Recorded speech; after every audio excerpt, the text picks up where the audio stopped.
Super Bedia. Okay. So as I have always said that previous year topics is the key to success.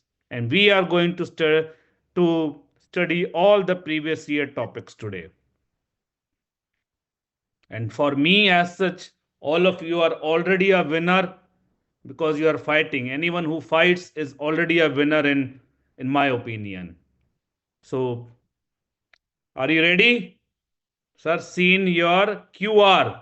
मतलब क्या हुआ इसका यार? Seen your QR. I didn't understand. अच्छा, quick revision मतलब QR code.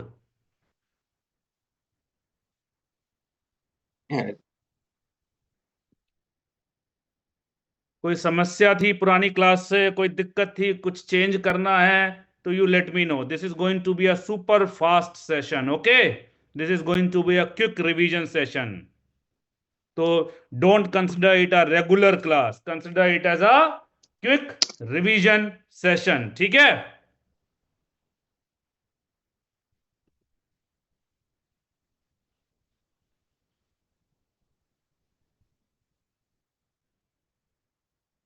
Handwriting, don't worry, I have done a cursive writing course. Today my writing is going to be the most beautiful writing you have ever seen in my life, in your life, I mean. Anything else? Anything, any other problem?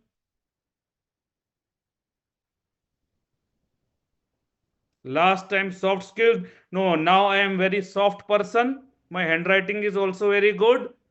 And I speak in a very soft manner. I love you all. You all are very beautiful students. I am also beautiful. Let's all be soft and whatever it is. Okay. So let's speak softly and let's start the class. Forensic medicine and toxicology. So let's start with medical law and ethics.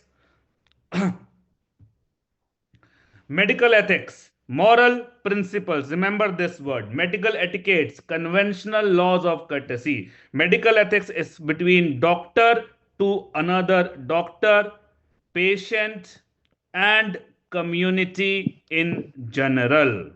Whereas medical etiquettes is between doctor to doctor. Medical ethics is not mandatory. Sorry, medical ethics is mandatory. Medical etiquettes is not mandatory but good to if followed. Example of medical ethics is, for example, doctor should not do dichotomy.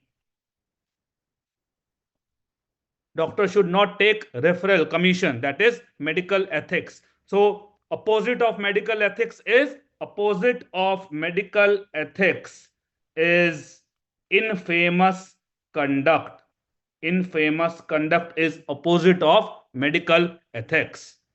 Medical etiquettes, a doctor should not charge fees from another doctor. That is example of medical etiquette. Okay, clear? Now, infamous conduct. So as I told you, infamous conduct is opposite of medical ethics. It's a disgraceful act by a doctor, whereas medical negligence is lack of care and skill, which leads to death or injury. So death or injury is mandatory in medical negligence. In infamous conduct, it is not mandatory that death or negligence has occurred. Who gives punishment for infamous conduct? 1, 2, 3, or 4? State Medical Council. Whereas medical negligence, the punishment is given by a court, which can be either civil court or criminal court. What punishment can State Medical Council give? Initially, warning notice, and then professional death sentence. That is penal erasure. Doctor loses his medical license. Doctor loses his medical license. And please remember one thing: you write only what I am writing. If I am not writing, you also don't write. Write only what I am writing. Otherwise, you will not be able to catch up with the class. लो भैया, slide missed. Slide missed. Slide देख लो, फटाफट लिख लो. Okay. Zoom out कहां से zoom out होता है, पता नहीं क्या होता है। ठीक है। What's the punishment for medical negligence? It can be either fine और imprisonment. The punishment can be either fine or imprisonment. अंदर की तरफ पिंच करो स्क्रीन पर। कौन सा अंदर की तरफ पिंच करूं? अब ठीक है। पता नहीं क्या कह रहे हैं। पढ़ाई नहीं करनी है, बीसी काटनी है। मुझे नहीं पता।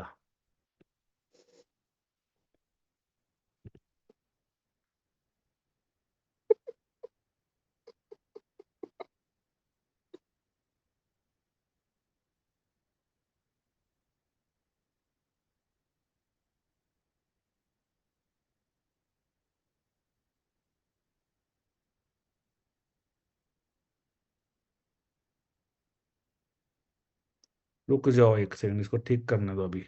Just a second.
चलो अब बोल मत देना मुझे जूम आउट जूम ऑन करने के लिए, ठीक है?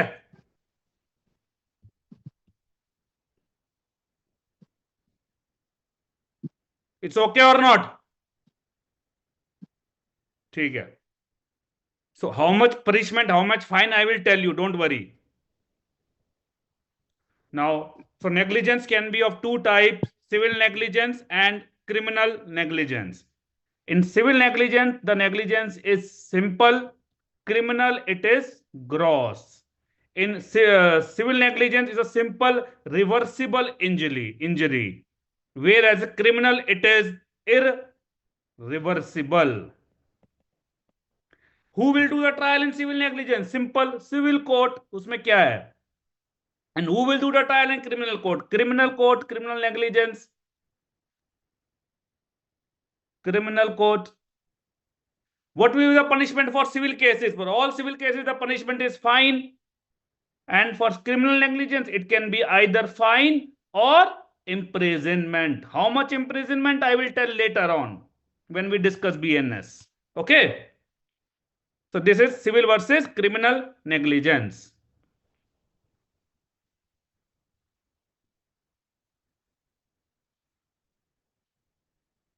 Now, some examples. Drunk surgeon causing major complication in surgery. Drunk surgeon causing major complication in surgery. This will be medical negligence or infamous conduct. It will be medical negligence. Giving or receiving commission, the dichotomy. This is infamous conduct. Whenever injury occurs, that is medical negligence. Others are infamous conduct. Helping unqualified people, that is covering. This is also an example of infamous conduct. Okay. Now, defenses that a doctor can take against medical negligence. First is no duty owed to the patient. For example, doctor is cardiologist, but a kidney patient is coming to him, so he does not owe any duty towards the patient. Second is duty discharge as per the standards. For example, if a patient, just a minute, somebody is calling again and again. Hello.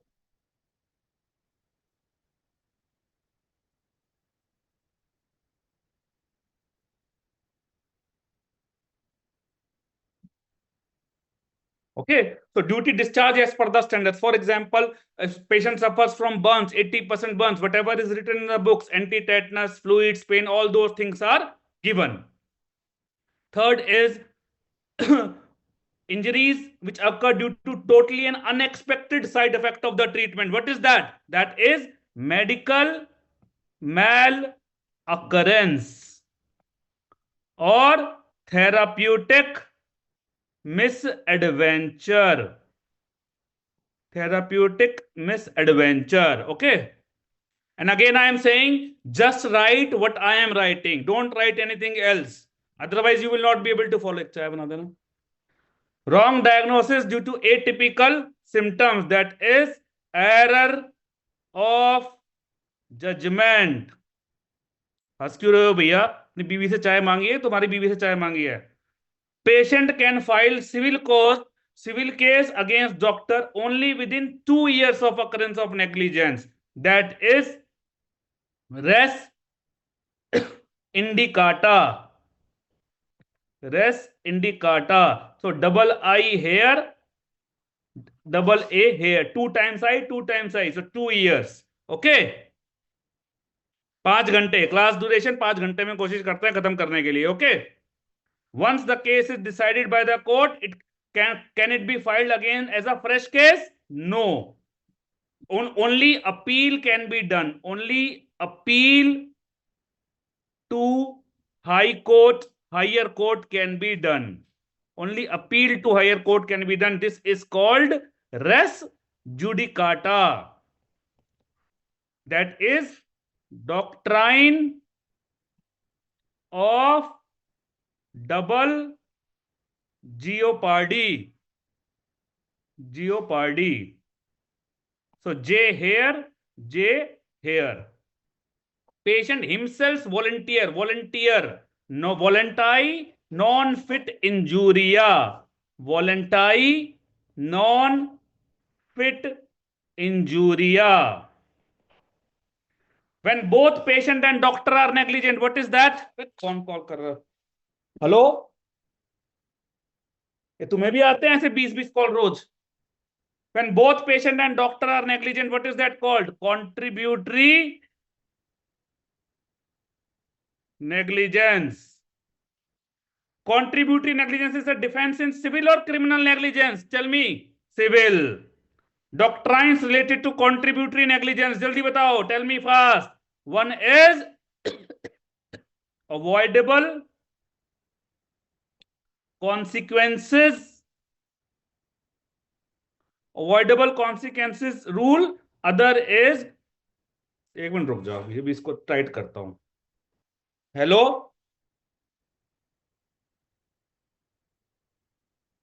Block किया. चलो, avoidable consequences rule. And last, clear chance doctrine. Last clear chance doctrine. ACR and LCCD, last clear chance doctrine. ठीक है. Then consent can be classified in two ways. One is how it is expressed, and second is how much information given. How it is expressed, implied versus expressed. In implied, no actual consent taken. Only the gestures imply consent. In express consent, you take the actual consent. Implied consent is applicable in two things. One is routine physical examination, example, palpation, percussion, auscultation. Okay, simple things. Second is in an emergency. In emergency, also, it is implied that doctor can treat. So in these two things, implied consent is valid.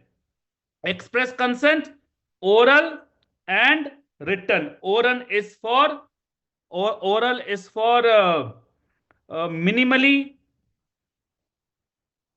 invasive or non-invasive things. Non-invasive. Example, taking a blood sample. Taking a blood sample. Written consent is required for surgery, anesthesia, etc. Surgery, anesthesia, etc. Okay. Then, based on how much information, blanket information, minimal information is given to the patient. Informed consent, complete information is given to the patient.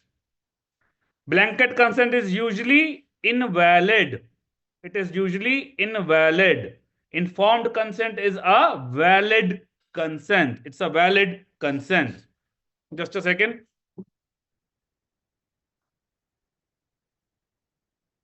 Now, age for consent. Remember two ages, more than 12 years and more than 18 years. See, below 12 years, person can never give consent. For most things, you require the age of consent is 18 years. At least the person should be of 18 years. For few things, 12 years is sufficient, like general physical examination and medical examination of sexual assault victim. General physical examination and medical examination of sexual assault victim. More than 18 years for any surgery, for MTP, organ transplantation, etc. You will require more than 18 years. Okay. Now, some special conditions. Consent in emergency for life-saving treatment. If no one to give consent in emergency, no need to take consent. No need. Arrested accused, no need. So these are the two examples, emergency and arrested accused, where you can do the medical examination even without consent. Okay. Rishikesh is asking 17 years for MTP consent. If the age is less than 18 years, like 17 years, the consent will be have to be given by the legal guardian. Legal guardian is usually a parent. Okay. Consent of victim for medical examination always required. Always required. Consent of spouse. Please require. Remember, it's my body, my life. Consent of spouse is not required. Consent of spouse is not required for any operation, any MTP. Now, about contraceptive sterilization and artificial insemination, this is a controversial thing. It will not be asked in your exam. Different guidelines, different laws are saying different things. It will not be asked in your exam. Don't worry. Okay. Who gives consent for underage or mentally challenged person? Legal guardian. Legal guardian. Okay. Now, speed is fine or not? Speed is fine. Okay. Common medico-legal doctrines. Usually, doctor should not reveal patient's information. This is called doctrine of professional secrecy. Now, exceptions to the rule of professional secrecy is privileged communications. Privileged communication. Privileged communication. Okay. Now, usually doctor should inform patient about everything about disease. This is called doctrine of full disclosure. This is called doctrine of full disclosure. Doctrine of full disclosure. And what is the exception to this rule called? What is the exception to this rule called? Therapeutic privilege. Therapeutic privilege. Okay.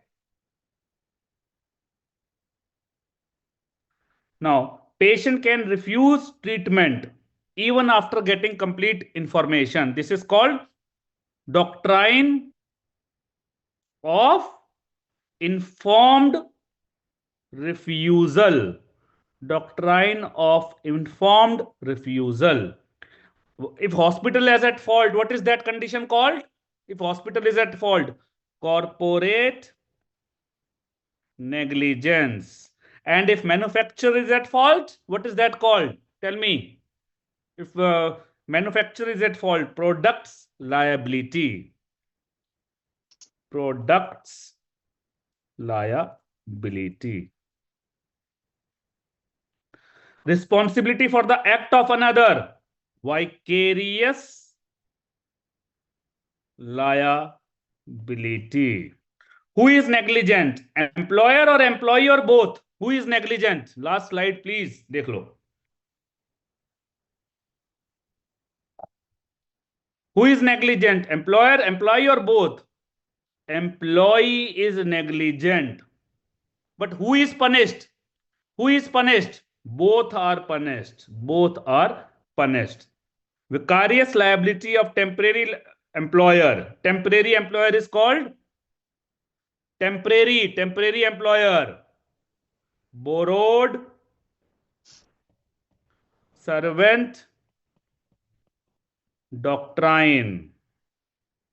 Fact speak for itself. What is this? What is this? Fact speak for itself. Tell me. Res ipsa loquitur. Res ipsa loquitur. Okay. हवाई, हवा में रहने वाला. That is for mentally ill. Helsinki, H for Helsinki, H for human experimentation. Malta is a fruit, so it is for hunger strikes. Hunger strikes. Oslo is for therapeutic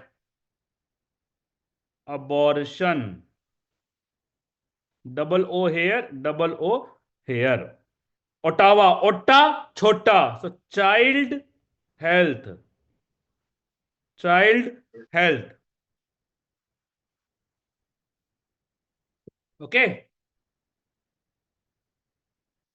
Sydney, D in Sydney, it is for how to pronounce death. Tokyo is for torture. T for Tokyo, T for torture.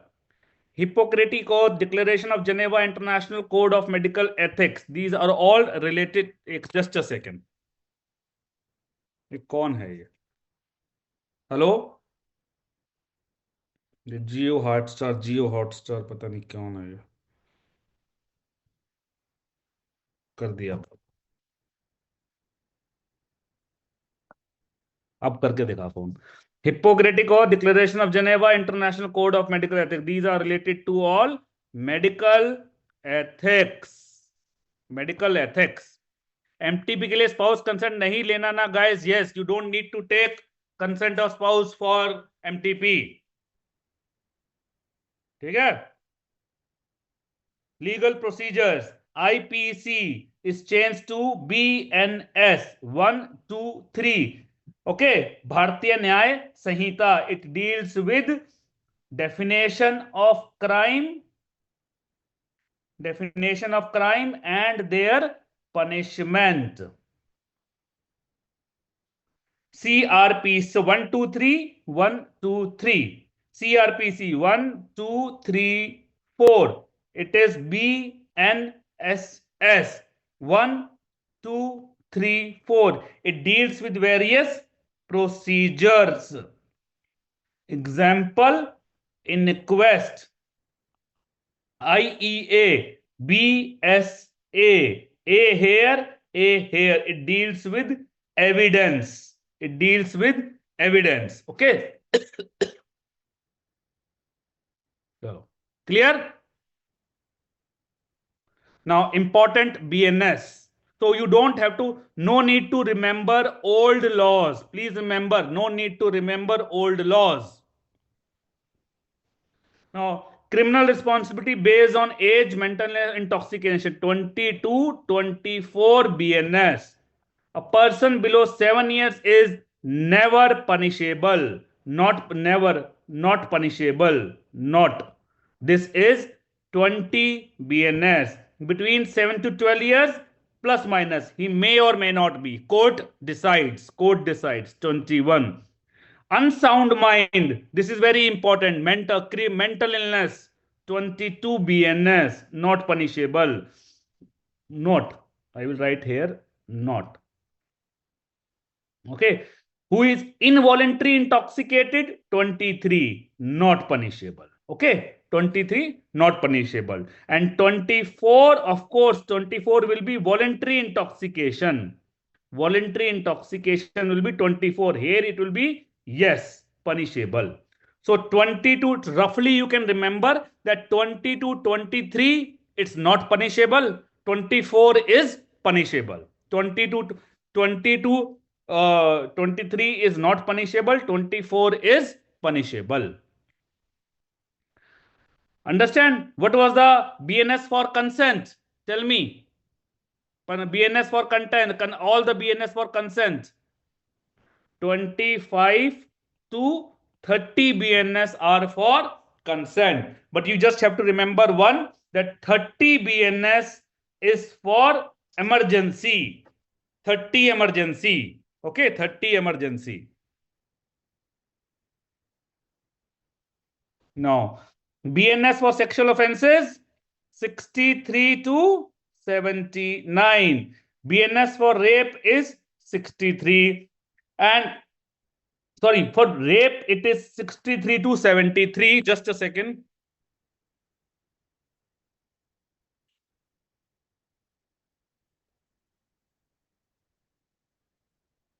कर दिए फिर block,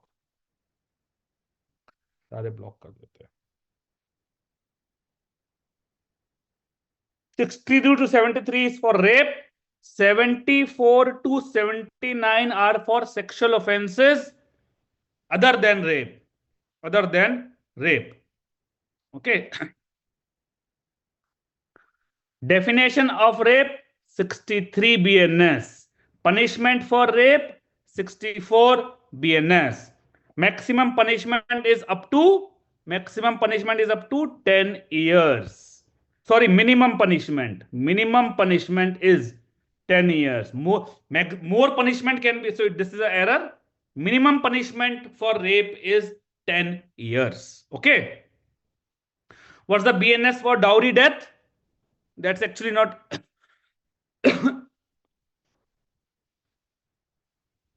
80 BNS is for dowry death. Okay. And what about criminal abortion? Criminal abortion, what's the BNS? बताया था ना? 88 to 92 BNS is for criminal abortion. Okay. Now this is very important. Please remember 100 to 110 are for offenses affecting life. How do you remember? Double zero is here. The person becomes zero. Murder. He dies. Person dies. Double zero means zero ho gaya. Person dies. One human being killing other human being is homicide. Homicide is of two types. Culpable homicide,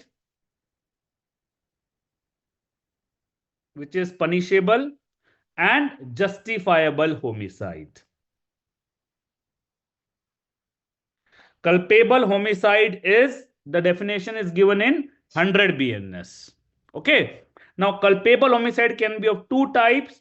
One is culpable homicide amounting to murder, or we can simply call murder, or simply we can call murder. Another is culpable homicide not amounting to murder. Not murder. So punishment for murder, sorry, definition of murder 101, punishment for murder 103. So you remember these two things.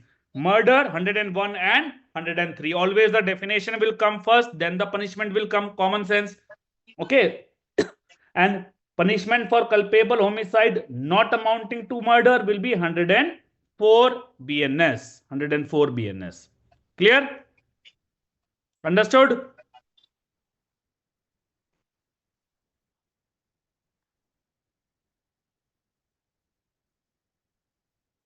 Here the maximum punishment is death. In murder, in culpable homicide not amounting to murder, the maximum punishment is, sorry, it is 105. 105. In culpable homicide not amounting to murder, the maximum punishment is life imprisonment. Life imprisonment. Okay. Now, death due to any rash or negligent act, 106 BNS. This is very important. 106 BNS, very important. Death due to medical negligence is maximum punishment. Death due to negligence, the maximum punishment is 2 years. For death due to any other negligence, example road traffic accident, the maximum punishment is 5 years. Maximum punishment is 5 years. Do you remember what was the BNS for hurt? 100 and tell me 14 BNS. For grievous hurt, 116 BNS. Very important sections. What about definition of perjury? 227. Perjury is giving false evidence under oath. Punishment for perjury 229. Maximum punishment is up to 7 years. Maximum punishment is up to 7 years.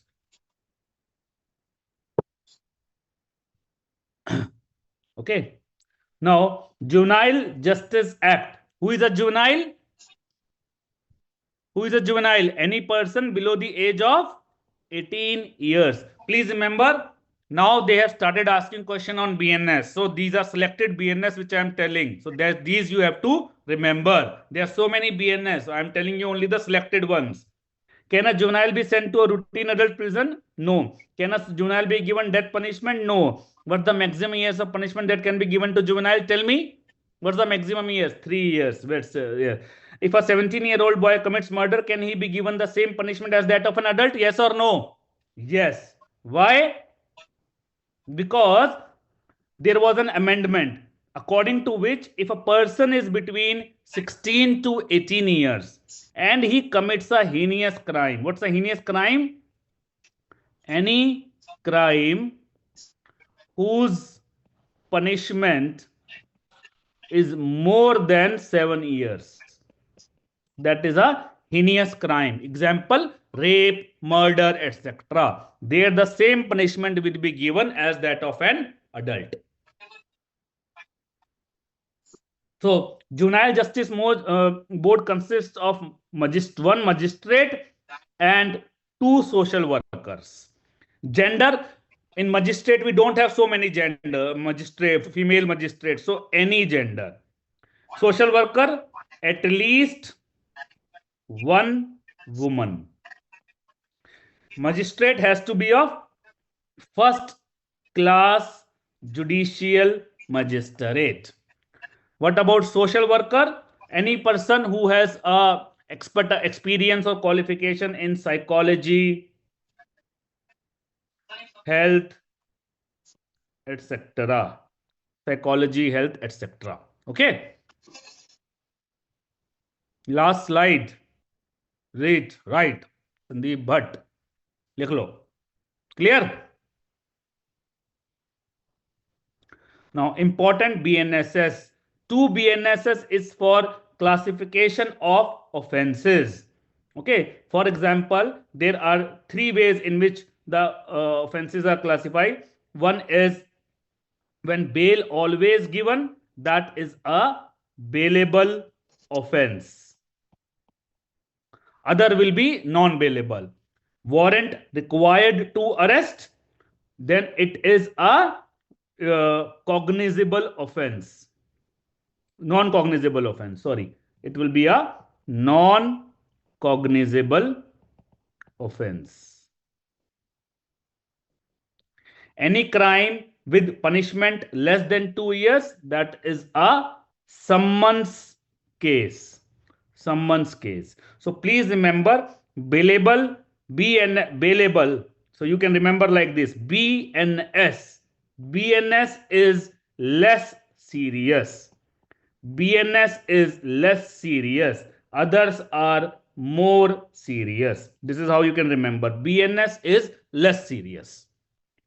ठीक है? BNS is less serious. This is defined in section 2. These offenses are defined in section 2 BNSS.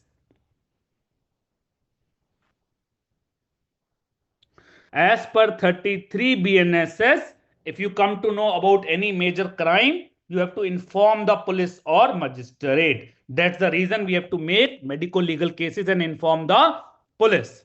Now, summon is also called subpoena. Okay. And please remember, if 2 summons received for the same date, always attend the higher court, always attend the criminal court, but ranking more important. Ranking more important. So, higher court, always attend higher court first. Okay. If both rank and type are same, everything is same, then attend which received earlier. Attend which received first. Attend the summon which was received first. Clear? So this was the question asked recently. Types of summon: subpoena, ad testificandum, and ducis tecum. Ad testificandum, only witness goes. Here it is witness along with a document. So D for ducis, D for document. Which one of the above is oral evidence? Both. Both of above are oral, because in both the cases the witness is going. If only witness goes, that is oral evidence. Witness plus document, that is also oral. Only document is documentary evidence. Clear? Everything is fine? Understood? 4 types of inquest in India. We do police and magistrate. We don't do coroners and medical examiner system. This is very important section. Police inquest is done under 194 BNSS. Very, very important. Done in which condition? Most cases. So this is the most common. Minimum rank of the police officer to conduct inquest is head constable. Head constable. Okay. Magistrate inquest is done under 196 BNSS. It is done in basically three conditions. One is custodial death. See, earlier there was a distinction. What will be done by executive magistrate? What will be done by judicial magistrate? Now there is no distinction. In the new laws, there is no distinction. Second is dowry death. What is dowry death? That is death of understand the meaning of dowry death. Death of married woman within 7 years of marriage plus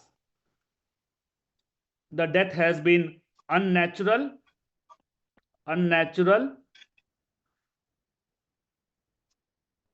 okay, plus allegation of dowry.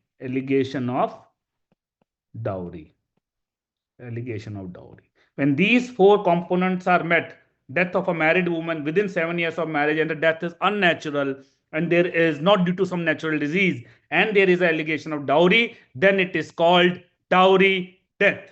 Yes, allegation is necessary. And number third is exhumation. Okay. Now, there is these three are the main conditions, but actually there is one more condition. Any other condition of police inquest, if required. This is very important. What do you mean by this? That normally it is done in first three conditions, but apart from that, if magistrate thinks that suppose the police inquest was not proper, then he can do the inquest. Suppose the family is not satisfied and they file a complaint, then also he can do the inquest. So magistrate also has the power to do inquest in those conditions, which is normally done by police if he thinks that the police inquest was not proper, or there is a family is putting the pressure that we are not satisfied with the police inquest. Okay. Prison death will come under custodial death only. Prison death will come under custodial death. Okay. Previous slide. Dekho previous slide.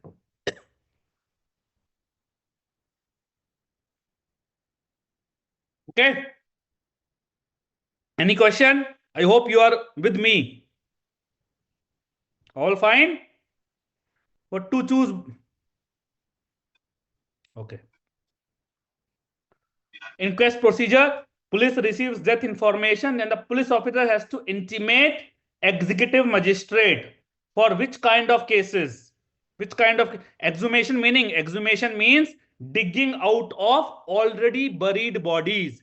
Digging out of already buried bodies. That is exhumation.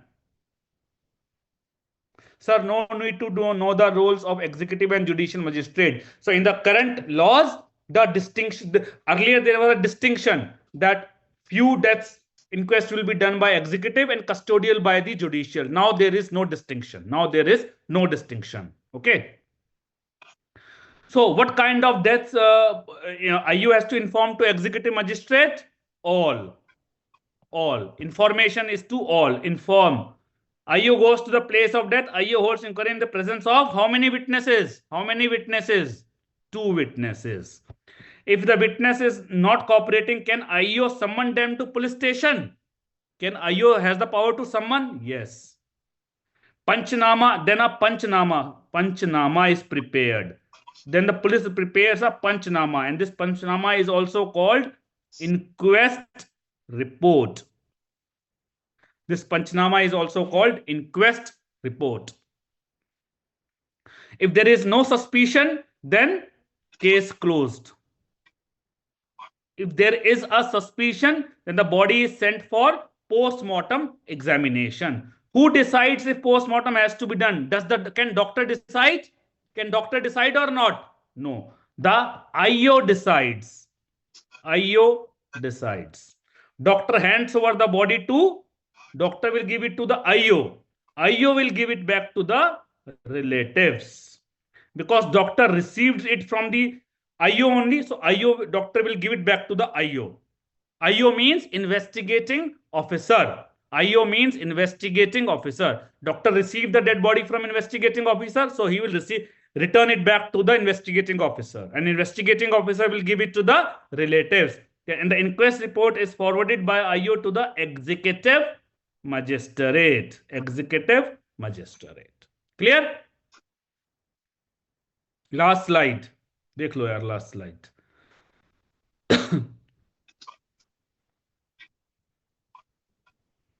ठीक है? Understood?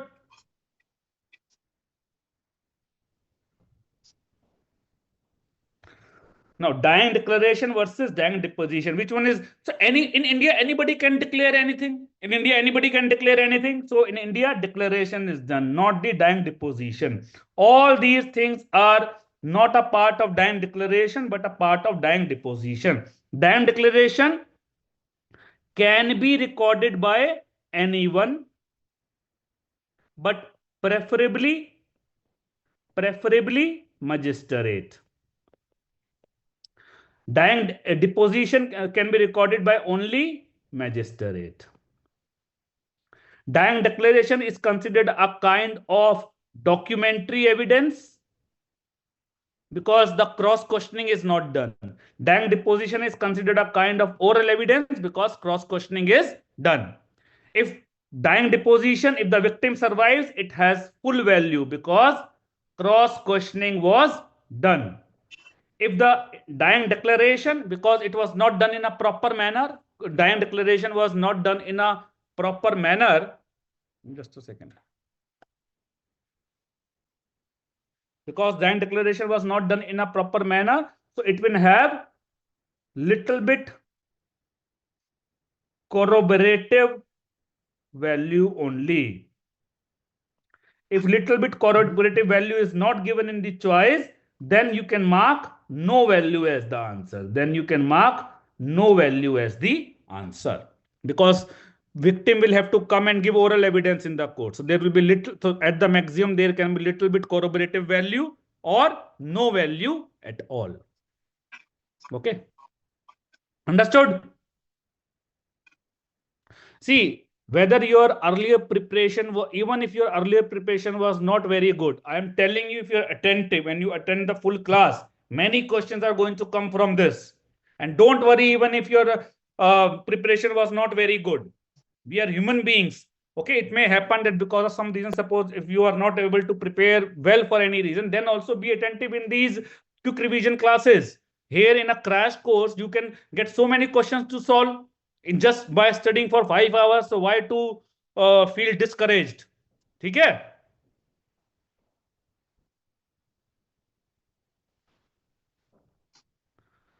Now, witnesses. Reason of evidence in common witness is first, why common witness? There are 3 kinds of witness: common witness, expert witness, and hostile witness. Common witness gives the evidence because of first-hand knowledge, because he directly saw something. Common witness does not give because of his opinion. He tells whatever knowledge he has first-hand, whatever he saw first-hand. Expert witness gives the evidence because of technical expertise. Technical expertise. Sir थोड़ा और motivation दे दीजिए, positive feel आ रहा है. Boss, you don't, guys, you are already done MBBS. You are already in upper strata. You don't need actually motivation. If you don't consider your value, your degree as a great degree, then it's your fault. It's not easy to clear your MBBS. Is it easy? It's not easy. Okay. So actually, you don't need motivation. You need clarity. To get a good PG rank in NEET PG, it's not something which is the rocket science. You have to study hard and somebody, if suppose you have not been able to study hard for any reason, you can always start again. Okay. So you can always start again. इसमें ऐसा क्या लंबा चौड़ा? And the most important thing is maximum question comes from previous year topics. So suppose your preparation was not very good, then for that subject, even if you just focus on previous year topics, you will be able to solve so many questions. That is the golden rule. Focus on your weak subjects, and in weak subject, if you don't have much time, then at least do the previous year topics. That's it, and you will be a winner. इतना ही तो चाहिए. Volunteering a statement. Volunteering a statement. Volunteering means telling something by your own. Even if the lawyer has not asked, you tell something on your own. It is not allowed by common witness. It is allowed by expert witness. Doctor is an both. Both is a better answer. If both is not given in the choice, then you can mark expert witness as the answer. Hostile witness is who speaks lie or hides truth. Who speaks lie or hides truth, that is a hostile witness. Hostile witness is same as perjury. Hostile witness is same as perjury. Okay. Punjab 07 क्या है? These were the olden day. It was earlier there were different exams and different types of exams. So this question was asked in a Punjab exam in 2007. ठीक है? Whatever I have written in small in red, that means it's the name of the exam where that question was asked. ठीक है? अब लपड़ झंडू वाली बातें मत करना. Yes, hostile witness is same as perjury. You can remember like this. Burden to prove a crime lies with accused or victim? Tell me. Onus to prove a crime lies with accused or victim? Volunteering a statement means you can speak something even if it is not asked by the lawyer. You can speak something even if something is not asked by the lawyer. That is volunteering a statement. Burden to prove a crime usually lies with victim. It lies with victim. Okay. Now, certain definition, the party who files complaint in civil case is called plaintiff.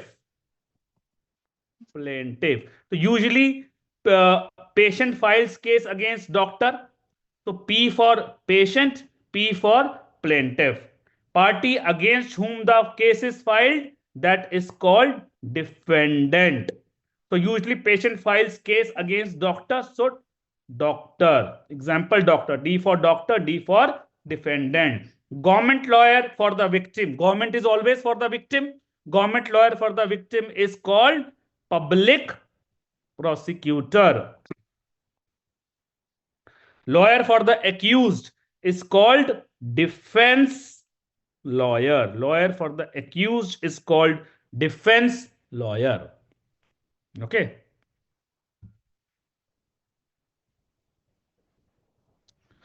Now, but there are certain exceptions where onus to prove lies with accused. Onus to prove lies, yes, lawyer and attorney are same. Yes, lawyer and attorney are same. Onus to prove normally lies with the victim, but in certain condition, onus to prove lies with accused. That is RRCI. RRCI. Okay, RRCI. देखो, this is marathon revision. इसमें previous slide अगर you have to be little bit fast. देखे?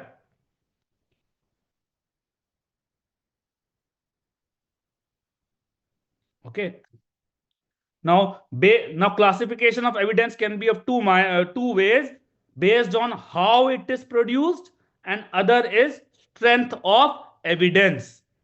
Then oral evidence, which one is usually allowed in court? Usually oral evidence allowed. Why? Because cross examination is possible. Because cross examination is possible.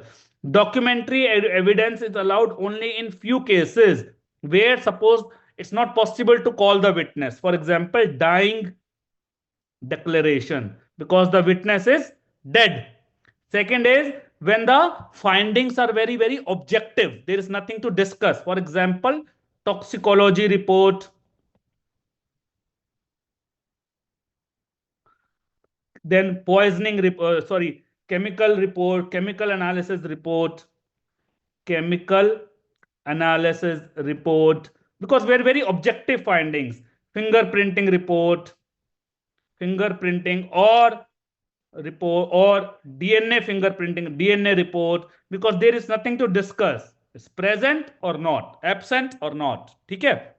Medical evidence is always oral because medical evidence is very subjective. The judge needs to discuss with the doctor.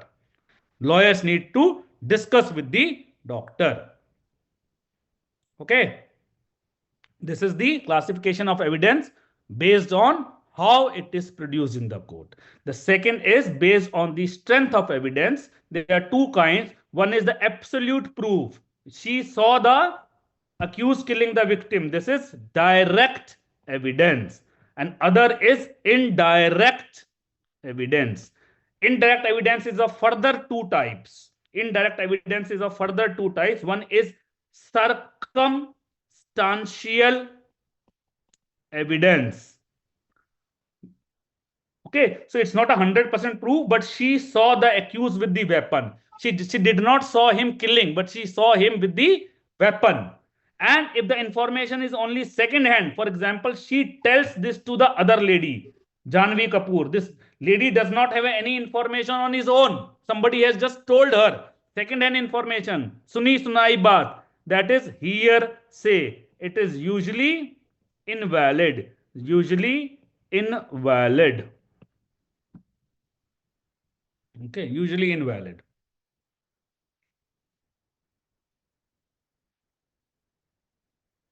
Now, Supreme Court and High Court can give any imprisonment. Both of them are indirect, na? Circumstantial and hearsay, both are indirect, which does not give absolute proof. Death penalty is possible and any amount of fine. Now, sessions judge, please remember, sessions judge has same power as district judge, has same power as additional district judge. So additional is simply one more. Additional is simply one more. So any. Death penalty is allowed, but it has to be confirmed by High Court. Session judge can give death penalty, but it has to be confirmed by High Court. Fine, any amount of fine. Now, assistant session judge, with the new law, there is no assistant session judge. In the new law, there is no assistant session judge. There is no metropolitan magistrate. So this metropolitan word you can remove. There is no metropolitan word. So chief judicial magistrate up to 7 years. First class up to 3 years. Second class up to 1 year. 7, 3, 1. Below that, death penalty not allowed. Fine any amount.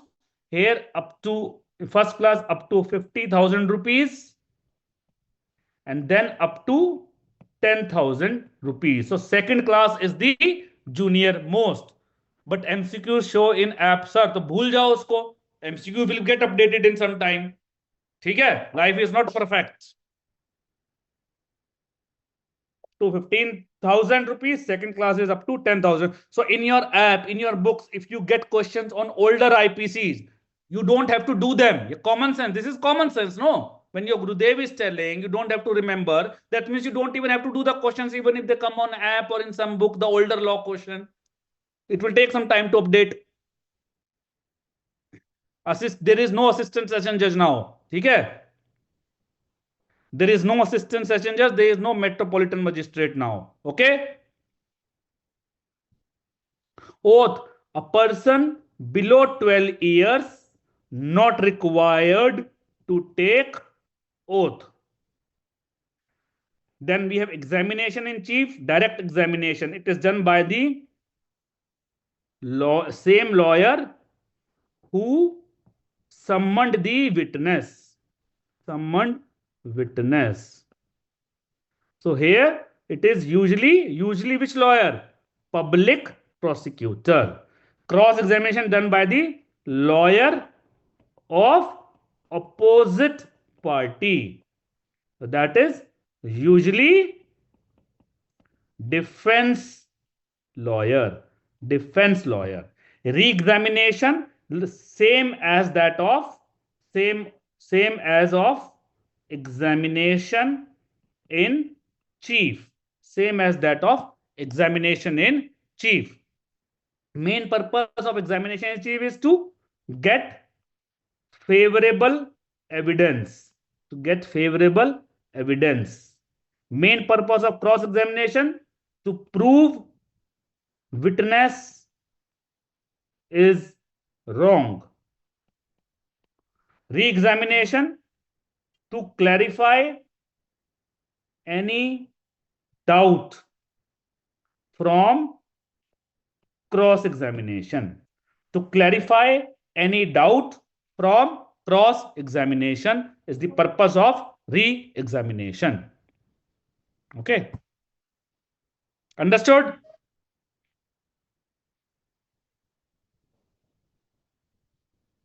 Okay.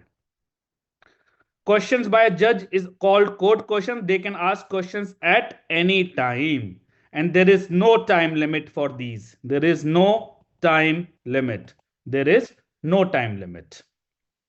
These things can go on for any amount of time. Okay, these things can go on for any amount of time. Leading question, whose answer can be given in yes or no? Which one is a leading question? 1 or 2? Which one is a leading question? This is a leading question. In which conditions are leading questions allowed? They are allowed in cross examination and dying deposition.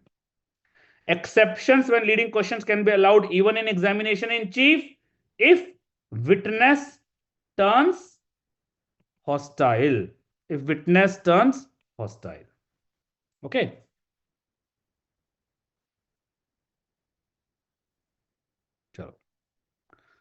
Conduct money is given in the case of, tell me, when is conduct money given? Civil case. Who gives? Plaintiff. Who decides the amount? Judge. When given? At time of serving someone. At time of serving someone. Okay. So again, I'm telling you, this is a marathon. Okay. Species. Now coming to stage. Just be attentive and you will be able to solve so many questions. Which test tells that this particular thing belongs to human being? It is not a test for blood or semen. Simple, whether something belongs to human being or not. That is precipitin test. Now, and then we have tests for semen and blood, and then we have individual identification by stain. So let's start for test for semen. For semen, we have presumptive test and confirmatory test. There are two presumptive tests, that is fluorescence under which light? Fluorescence under which light? But under ultraviolet light, and we give ultraviolet light by this Wood's lamp. By this Wood's lamp. Okay. It detects the choline component of sperm. Fluorescence occurs. Fluorescence occurs due to choline component of sperm. Then there are two microchemical tests. That is, so please remember the mnemonic, semen of BF. So B for Barberio test and 2 for is Florence test. Florence. Confirmatory test is you detect the complete sperm, at least one complete sperm. Then we have acid phosphatase test. This is a component of prostate gland. Okay, these two are components of prostate gland, acid phosphatase and prostate specific antigen. Creatine phosphokinase is a component of sperm itself. So which test will be useless in aspermix? CPK. CPK test, because it is found in sperm, so it will be useless in aspermix. Okay. Now let's discuss more on microchemical tests. Two microchemical tests, Florence test and old test abhi bataunga. Don't worry. Fluorens and Barbario test. For fluorens, remember the mnemonic, all halogens, all halogens. So here chlorine, fluorine, iodine. So the reagent is iodine. The reagent is iodine. The shape of the crystal is dark brown. So Br bromine, dark brown rhombic crystals of choline iodide. Choline iodide. So choline, chlorine. Okay. Chlorine, chlorine, fluorine, fluorescence, chlorine, fluorine, fluorescence. Then Barbario test, barbaric pricking by needles. So here the pricking, the reagent is picric acid. Picric acid. And there is yellow needle-shaped crystals. Needle-shaped crystals of spermine picrate. Okay, spermine is a component of prostate gland. Okay, spermine is a component of prostate gland. Now, tests for blood stains. Similarly, here also we have presumptive test and confirmatory test. The presumptive tests are macrochemical and luminol spray test. Macrochemical tests are for visible stains and luminol spray for visible stain. Okay. Then confirmatory test is detection of RBC. Spectroscopy. Spectroscopy is the best test. It is sensitive as well as specific. It is the best test. Then what component of क्या हो गया? Spermine is a component of prostate gland. Now microchemical test. Here we have two tests: Takayama test and Tickman test. Takayama test is also called hemochromogen test. Tickman test is also called Hemin test. Tickman test is also called Hemin test. Okay. Now, macrochemical test for blood stain, which is used for visible stain. So this is the blood. You add a drop of hydrogen peroxide and then you add a reagent. A specific color will be formed, which will help us to know that it is blood. So these tests use hydrogen peroxide. So you can remember the mnemonic hydrogen peroxide ka blog. So Ka for Kessel-Mayer test. B for benzidine test. L for leucomalachite test. O for orthotoluidine test. Orthotoluidine. G for Guacam test. G for Guacam test. Speed वगैरह सब मस्त है. Everything is fine or not? चलो. Now, Hemin test. Here the reagents are not very important. Reagents of Barbario and fluorens are more important.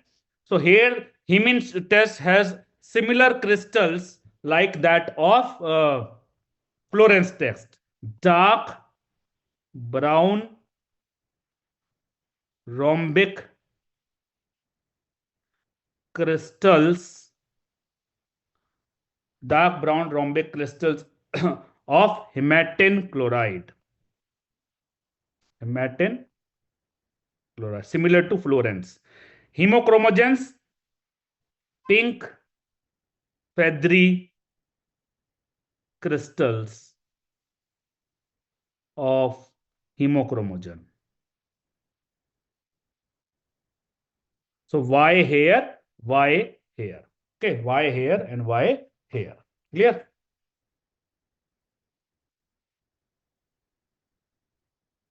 Okay. Now, please remember, suppose in your exam, commonly they ask old or dry stain. In old or dry stain, whenever the question is asked, Normally, you have to simply choose a confirmatory test. Fluorescence is dark brown. Fluorescence is dark brown. Normally, you have to choose confirmatory test. But then there are certain exceptions, that there are certain tests which are confirmatory but not good in old or dry stains. What are these exceptions? Normally, you have to mark any confirmatory test, but then there are certain exceptions which are confirmatory tests but which are good only in fresh stains, not in old or dry stains. This is one is acid phosphatase test. What else? Acid phosphatase and Tickman test. Acid phosphatase for semen and Tickman for blood. These are not good in old or dry stains. Now, tell me the blood groups which can be found in body fluids other than blood. ABO and Lewis. Body fluid which does not have any blood group, even in secretors. CSF. CSF will not have any blood group. Method of ABO grouping in blood stains. By antibody detection. By antibody detection. Lattice crust method. Lattice crust method. And what is confirmatory for identification? DNA fingerprinting. DNA fingerprinting. Okay. So basically, if your exam a question is asked, which is the best test for old or dry stain, just mark a test which is confirmatory. But acid phosphatase and Tickman are two tests which are confirmatory but good only in fresh stains. They are not good in old or dry stains. Okay. Now, thanatology. Autopsy just to increase the medical understanding. That is pathological autopsy. Pathological autopsy. Here the consent of relatives is required. And something which is a part of legal autopsy is called medico-legal autopsy. Consent of relatives is not required. It's not required. Autopsy to understand the mental state and life circumstances in suicidal cases. So when a person dies with suicide, you will do a normal autopsy. Normal autopsy will dissect the body. But also, in addition to that, you will do the interviews with relatives and all to understand the mental state. That is called psychological autopsy. Psychological autopsy. Now, by autopsy just by CT MRI, virtual autopsy. Autopsy where the cause of death is initially clear but found later. That is called obscure autopsy. Obscure autopsy. When the cause of death is never found, that is negative autopsy. So never is negative. Never is negative. Never is negative. Partial autopsy is never allowed. Partial autopsy is never allowed. Okay. Previous slide में क्या? Pathological, medico-legal, psychological. Autopsy techniques. So first one is directly from, you do the incision like this. This is I-shaped incision. This is I-shaped incision. The other is from shoulders to like this.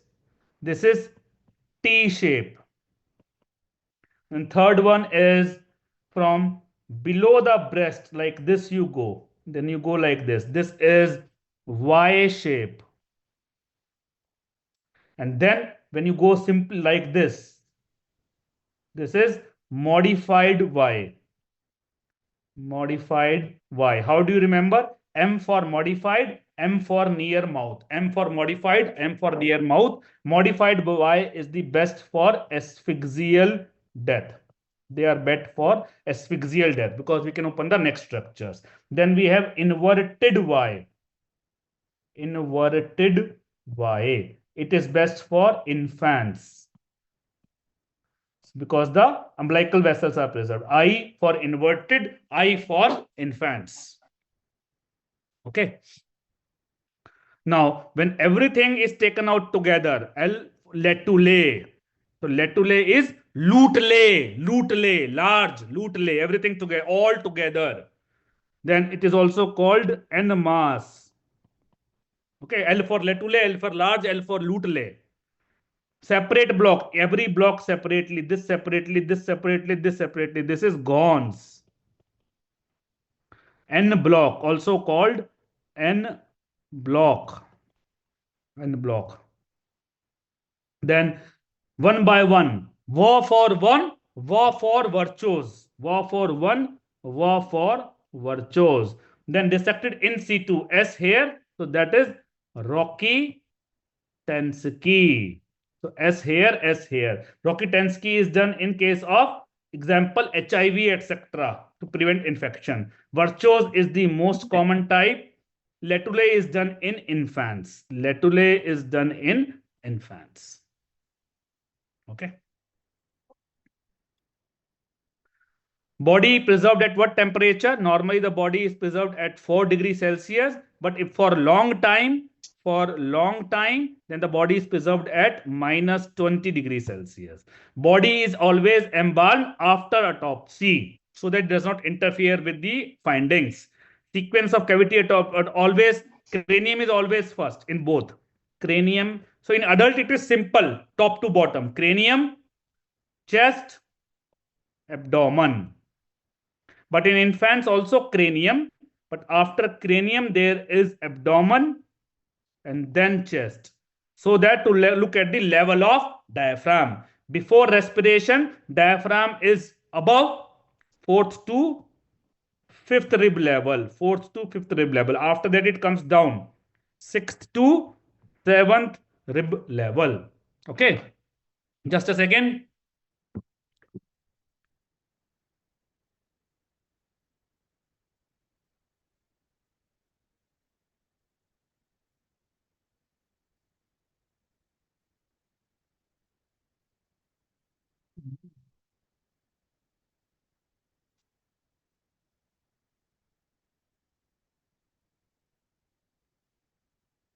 Okay. Then preferred evisceration method in infants, I told you, Letule. Cavity top and last in asphyxial death is neck, so that all the blood has drained away and then we can easily see the neck structures. Now EDH. EDH is removed by washing. SDH is removed by washing. SAH is not removed by washing because it's covered by the arachnoid matter. Okay. The EDH, the cause is trauma. SDH also trauma, and SAH can be trauma as well as spontaneous. Both the things can happen. So here in EDH, the main reason is rupture of middle meningeal artery. In SDH, it is the bridging veins. Bridging veins. Bridging veins. In SAH also, the trauma is the most common cause. In spontaneous, the most common cause is rupture of Barrett's aneurysm. In spontaneous, the most common cause is rupture of Barrett's aneurysm.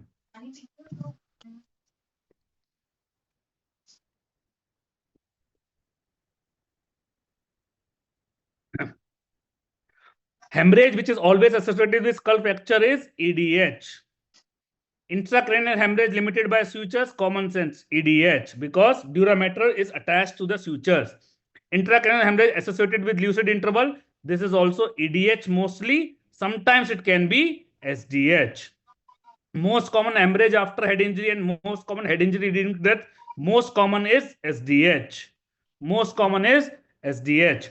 Most common location of hypertensive intracranial hemorrhages, tell me, putamen.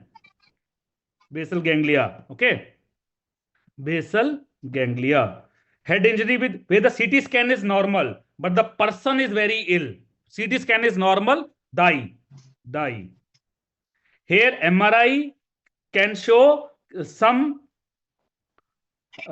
hemorrhages. CT scan is not useful, but MRI can be useful. CT scan is not useful, but MRI can be useful. It can show some small bleeds. Diffuse axonal injury. Antemortem clot, because it is done in a proper manner, it is formed in a proper manner. So it is firm, it is soft. So antemortem clot will of course occur only if the endothelium is damaged. Otherwise, why will it occur? It will occur if it can occur even in intact. So because endothelium is damaged, so it adheres to endothelium. Postmortem clot does not adhere to endothelium. Endomortem clot is composed of it's formed in a proper manner, so it contains both platelets plus clotting factors. Postmortem clot is not made properly, it's only clotting factors. Which one will take the shape of vessels? In anti-mortem, after death, the blood is static. After death, the blood is static. So this will take the shape of vessels. Postmortem clot will take the shape of vessels. Okay.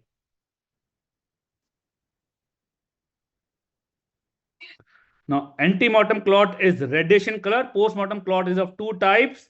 One is red currant jelly, and second is chicken fat. Red currant jelly occur R for rapid when there is a rapid clot formation.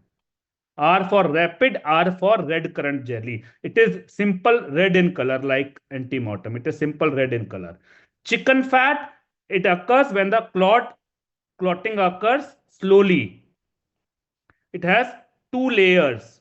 The upper layer is pale in color like chicken fat, like you can see in this photograph, and the below layer is red in color. So this is chicken fat. This is chicken fat, you can see. Okay. Rapid clotting of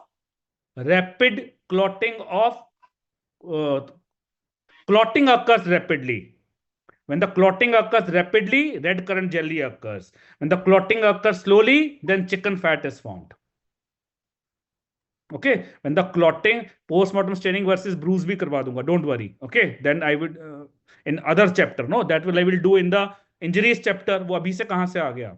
When clotting occurs rapidly, that is red currant jelly. When the clotting occurs slowly, that is chicken fat. In what kind of ऐसा कुछ there is no rule what kind of PM it is rapid clotting. It is very there is no defined rule. ठीक है होता तो बता देता ना. ठीक है understood or not?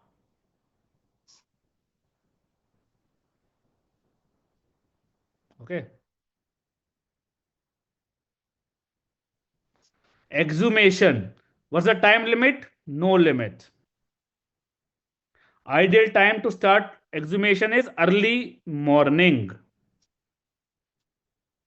Poison which is detected in exhumed bodies, arsenic, because arsenic remains into the nearby soil. It can be done in which age group? Any age group.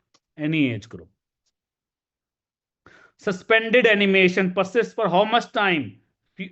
In this kind of condition, the body cannot persist for a long time. So few seconds to few minutes. Otherwise, the person will die. It is voluntary or involuntary, both. Involuntary, it can be done by yoga practitioners. It is, of course, rare. How is oxygen requirement met during suspended animation?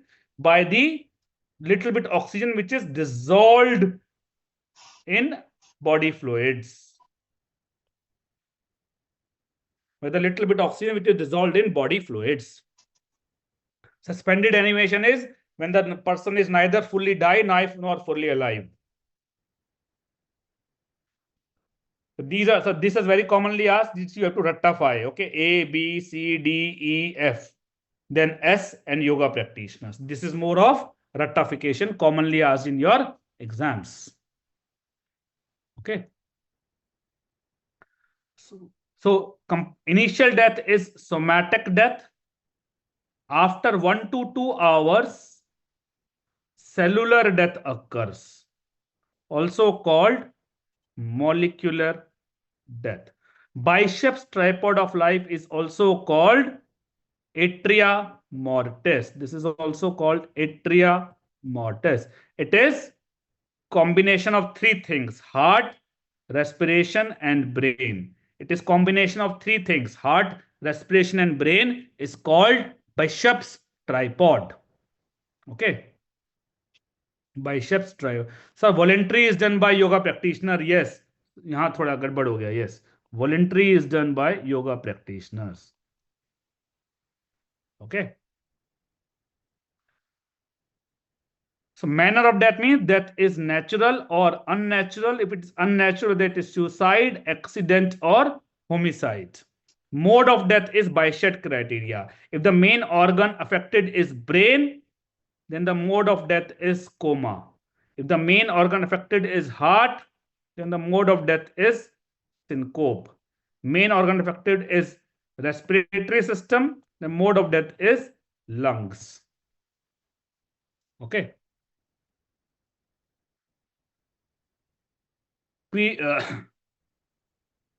Time between a lethal occurrence and death. For example, person is stabbed now and he dies after 5 hours. And those 5 hours is called agonal period. Agonal period. Okay. Cause of death certificate. So here you have to remember that two, part 1, part 2. Part 2 is contributory causes. Part 1 has 2 further subdivision. Brain death is, sir, brain death or coma is somatic death? Coma is not death. Brain death is death. I don't understand the question. Brain death is death. Brain death is death. That is somatic death. Coma is not death. Coma, the person is alive. Coma is the mode of death. If the main organ system affected is brain, then the mode of death is coma. Part 1. There are 2 kinds, immediate cause and antecedent cause. Okay. And antecedent cause, there will be the first antecedent cause. The first antecedent cause is called the underlying cause. So, for example, in this example, if you can see, diabetes is the contributory cause. This is part 2. Then 1C. 1C is, what is 1C? 1C is the stab abdomen. That is the most important. This is the most important cause of death is the underlying cause. Then 1B will be intestinal perforation. Intestinal perforation. Then 1A will be sepsis. 1A will be sepsis. Okay. So 1C is the underlying cause of death, which is the most important cause of death. Most important is 1C. Changes after death. Please remember the immediate changes corresponds to somatic death. The other 2 changes corresponds to cellular death. Okay. The other 2 changes are correspond to cellular death. So here you just have to remember part 2 is contributory, part 1 is immediate and antecedent. The first antecedent cause is underlying cause of death. Underlying cause of death is 1C. That is the most important cause of death. Again, आप students को from your doubts, I can understand. I will like to repeat. This is not a regular class. It's a revision class. आप इस बात को समझिए please. ठीक है? Here, normally in regular class, we finish the course in 20 hours. Today, we have to finish the course in 5 hours. Changes in the skin becomes pale and loses elasticity. Okay. Changes in fragmentation of blood in retinal. This is called Kevorkian sign. Kevorkian sign. It occurs in almost immediately. Almost immediately or within few minutes. Then this is Tachypnea. As you can see, it occurs in 3 to 4 hours. It occurs due to deposition of bacteria and dust and drying of sclera. In vitreous humor, the concentration of potassium ion and hypoxanthine, these 2 keeps increasing till 100 hours after death. These 2 keeps increasing till 100 hours after death. Corneal transplantation is allowed up to 6 hours after death in India. Up to 6 hours after death in India. Why will I be open? Q? I will be open. I can ask you, why will be the eyes closed? Why open, why close? Anything can happen. मरने के बाद तो it's a non living thing. खुला रख दो तो खुली रह जाएगी, बंद कर दो बंद ही रह जाएगी. Comparison of timelines. Alga mortis is visible after 1 hour after death. Livor mortis also 1 hour after death. Rigor mortis 2 hours after death. Body keeps cooling till 20 hours after death. Post-mortem staining is completely developed 6 hours after death. Okay. It becomes fixed in 8 to 12 hours after that, and it persists till 48 hours after that. Basically, till putrefaction occurs. Till putrefaction occurs. And rigor mortis follows the rule of 12. It's in developing stage for 12 hours after death. Then it remains further into the developed stage for 12 hours after death. Then it is in passing stage for the next 12 hours after death. Okay. Then these are the different synonyms. Please remember, whenever you see the word live, that means it is something related to post-mortem staining. Don't get confused by the word cadaveric. Cadaveric simply means dead body. So cadaveric rigidity is rigor mortis, but cadaveric spasm is instantaneous rigor. Algar mortis, the best place is subhepatic, but subhepatic is difficult. So the second best place is rectal. In rectum, we can go deep inside. Rate of fall. In temperate countries, the rate of fall is faster. Simply you remember, no need to remember the value. It is faster. Change is visible. This I have already told. 1 hour, 20 hours. Most important for times in death in first 24 hours is algar mortis. Algar mortis gives the most accurate time since death for the first 24 hours. Okay.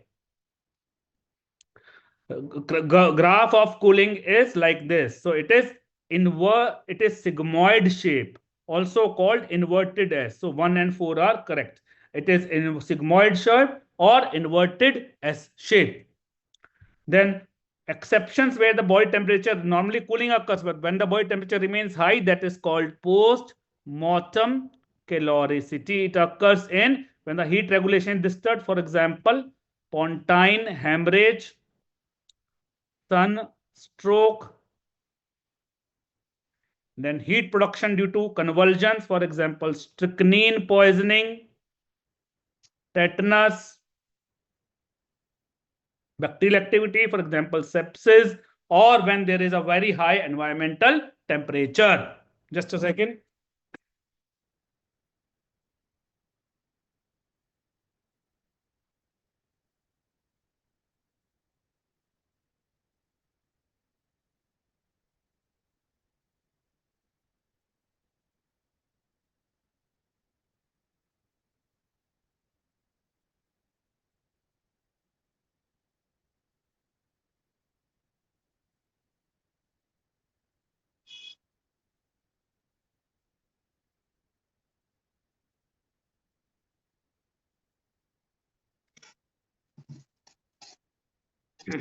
पांच minute break, अभी तो 1.5 घंटा ही हुआ है. Post-mortem staining, what's the color? Purplish red color. It develops both internally and externally. In which dependent part does not appear? These areas, pressure areas. In fast flowing river, no post-mortem staining because there is no dependent parts. आज सुबह से कोई और class हुआ है आपका? नहीं हुआ ना? फिर क्या दिक्कत है? The change is visible 1 hour after death. Completely developed 6 hours after death. Fixed in 8 to 12 hours. Persists till 48 hours after death. Rigor mortis. What's the cause? In rigor mortis, two things occur. One is why the muscle contraction occurs. It occurs because of the breaking of sarcoplasmic reticulum, so that the calcium ion comes out, which this leads to initiation of muscle contraction. And why does the calcium ion comes out, which leads to actin myosin fusion? But why this actin myosin bonds, they don't break? They don't break because of the ATP depletion. They are not able to break the bonds because of ATP. So contraction occurs because of the breakage of sarcoplasmic reticulum, because of which the calcium ion comes out, which leads to the contraction of actin myosin fusion. But these actin myosin fusion are not able to break. Why? Because there is no ATP. Sequence of rigor mortis, this we have already discussed. And this first part to show rigor mortis is heart. Okay. First external part to show rigor mortis is upper eyelids. Okay. Other we have already discussed. So in general, the sequence is top to bottom for both appearing, developing and passing. For both of them, the sequence is top to bottom. But this is the exact sequence. And this exact sequence is called Nistens rule. This exact sequence is called Nistens rule. Minimum time, if rigor mortis is present in finger and 12 toes, we can say at least 12 hours. Effect of cold environment, starts late, goes away late. Simple.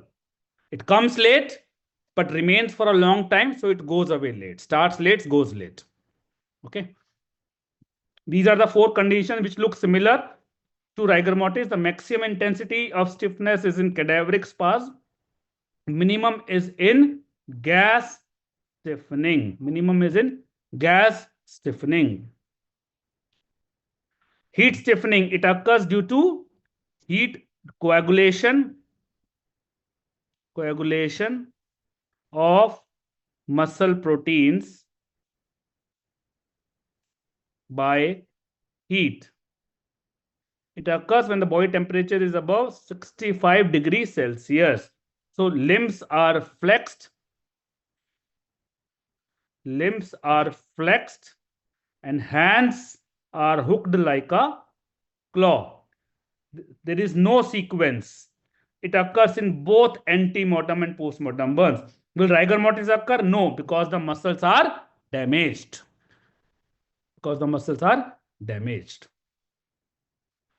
Cold stiffening occurs when the body is in some frozen environment, frozen body fluid.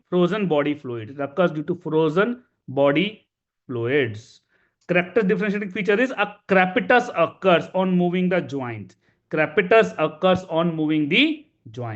Will rigor mortis occur? Yes, because the muscles are not damaged.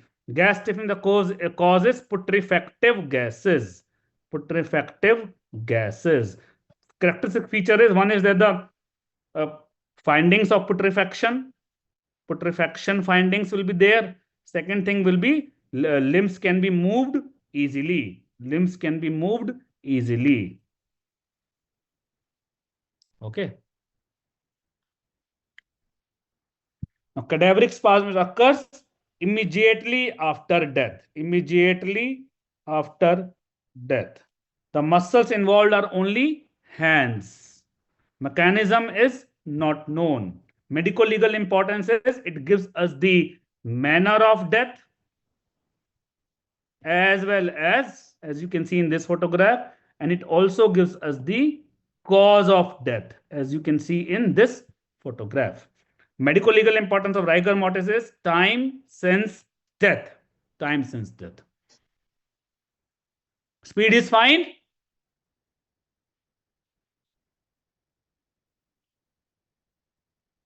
Very good.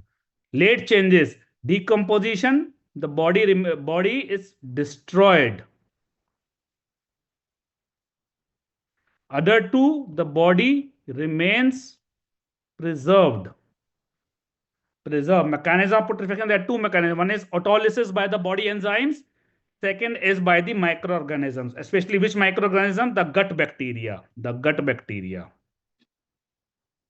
Especially which bacteria? E. coli. sorry. Clostridium welchi. And which enzyme? Lecithinase. Okay.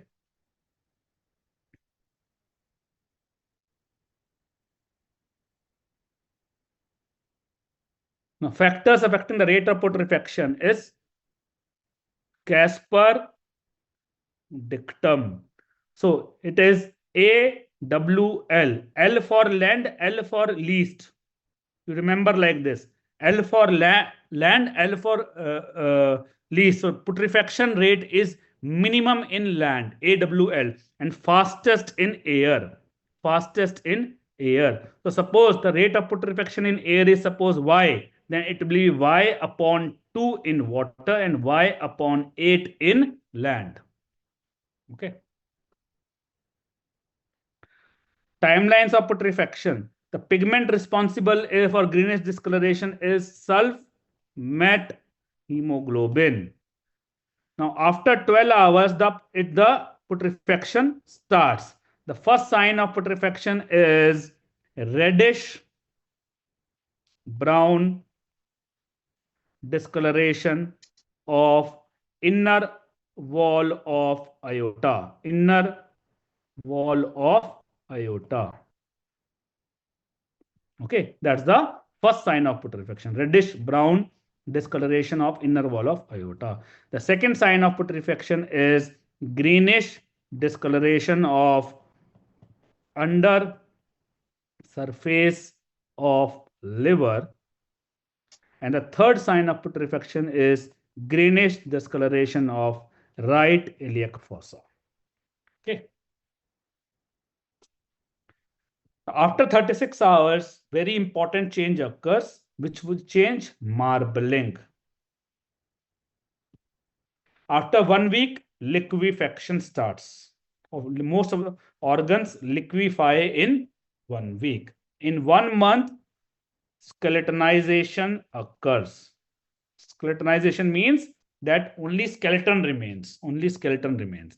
After 10 years, bones and teeth also decompose.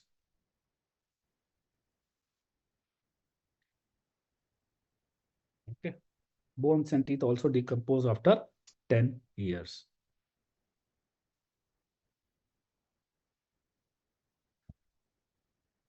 Now, if we talk about specifically this point, liquefaction, if I talk about, please remember the first organ to liquefy is larynx and trachea. The sequence is, then you remember L, B, H, K. L for liver, lungs, they go in this order. Then brain, heart, kidneys. And organs which putrefy late in males, it is prostate and testis. In females, it is non-gravid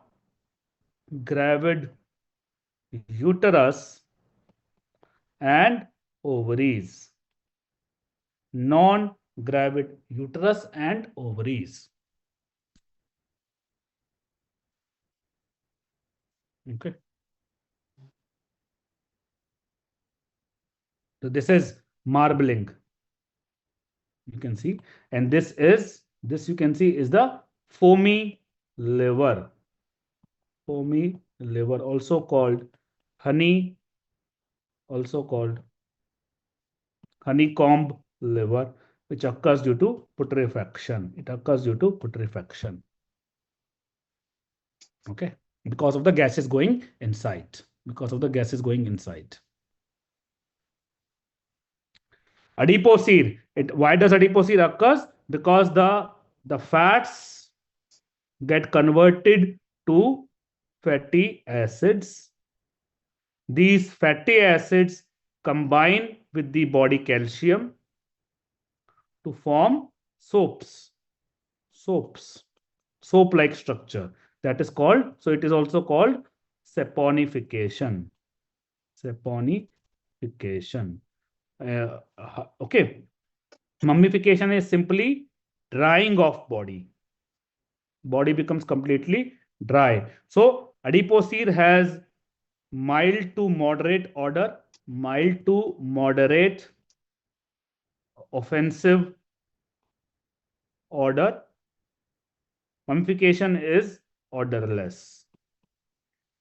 Putrefaction is extremely offensive. Putrefaction is extremely offensive. Temperature adipocere will occur best in the warm environment, mummification in hot environment. Adipocere requires water, so moist. And this is in dry. This is in dry. Okay.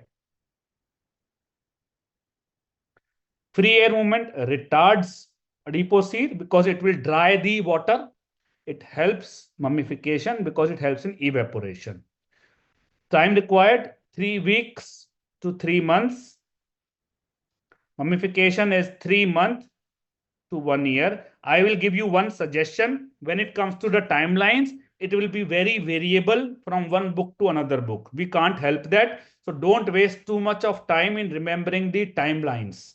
Because timeline, even if you remember, first of all, it's difficult to remember timeline, then there can be variation between one book to another book. So you have a rough idea, but don't waste too much of time in remembering the timeline. Have a rough idea.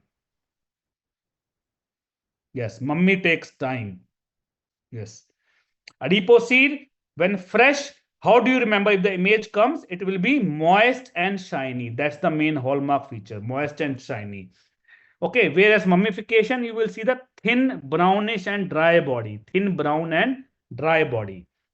Old adipocere is yellow, hard, dry and brittle. Why old adipocere is dry? Because the water is used to make adipocere, because the water has been used to make adipocere, so the old adipocere is dry. But in an exam, mostly you will get the image of the fresh adipocere. Okay, in your exam, mostly you will get the image of the fresh adipocere. Medico-legal importance is face can be partially recognized. Okay, partially recognized, plus minus, I will say. Okay, injuries are recognized. Yes, time since death can be known. So for both adipocere and mummification, the injuries are recognized. Time since death can be known. Face is plus minus. May or may not be. My voice is clear or not?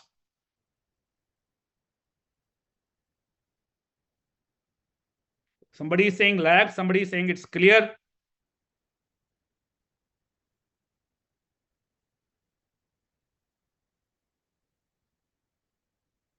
Free air movement means the air is moving freely. That is free air movement.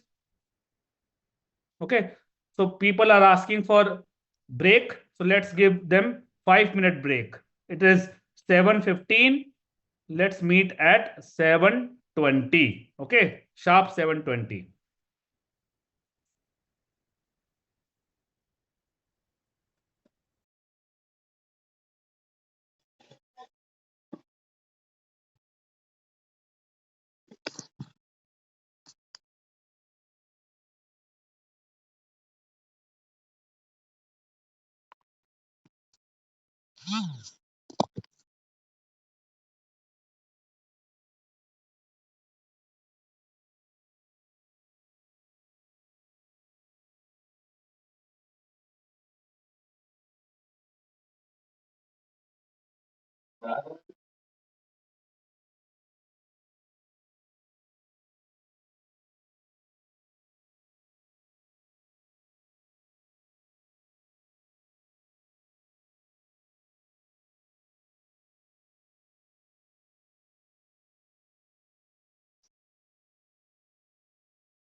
अच्छा तो फिर है।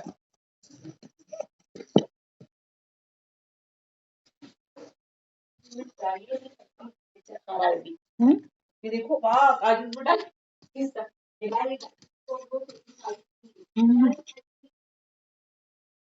कल बना देना, भी रखा है, टेंशन ना लो, भी रखा है।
Hi everyone.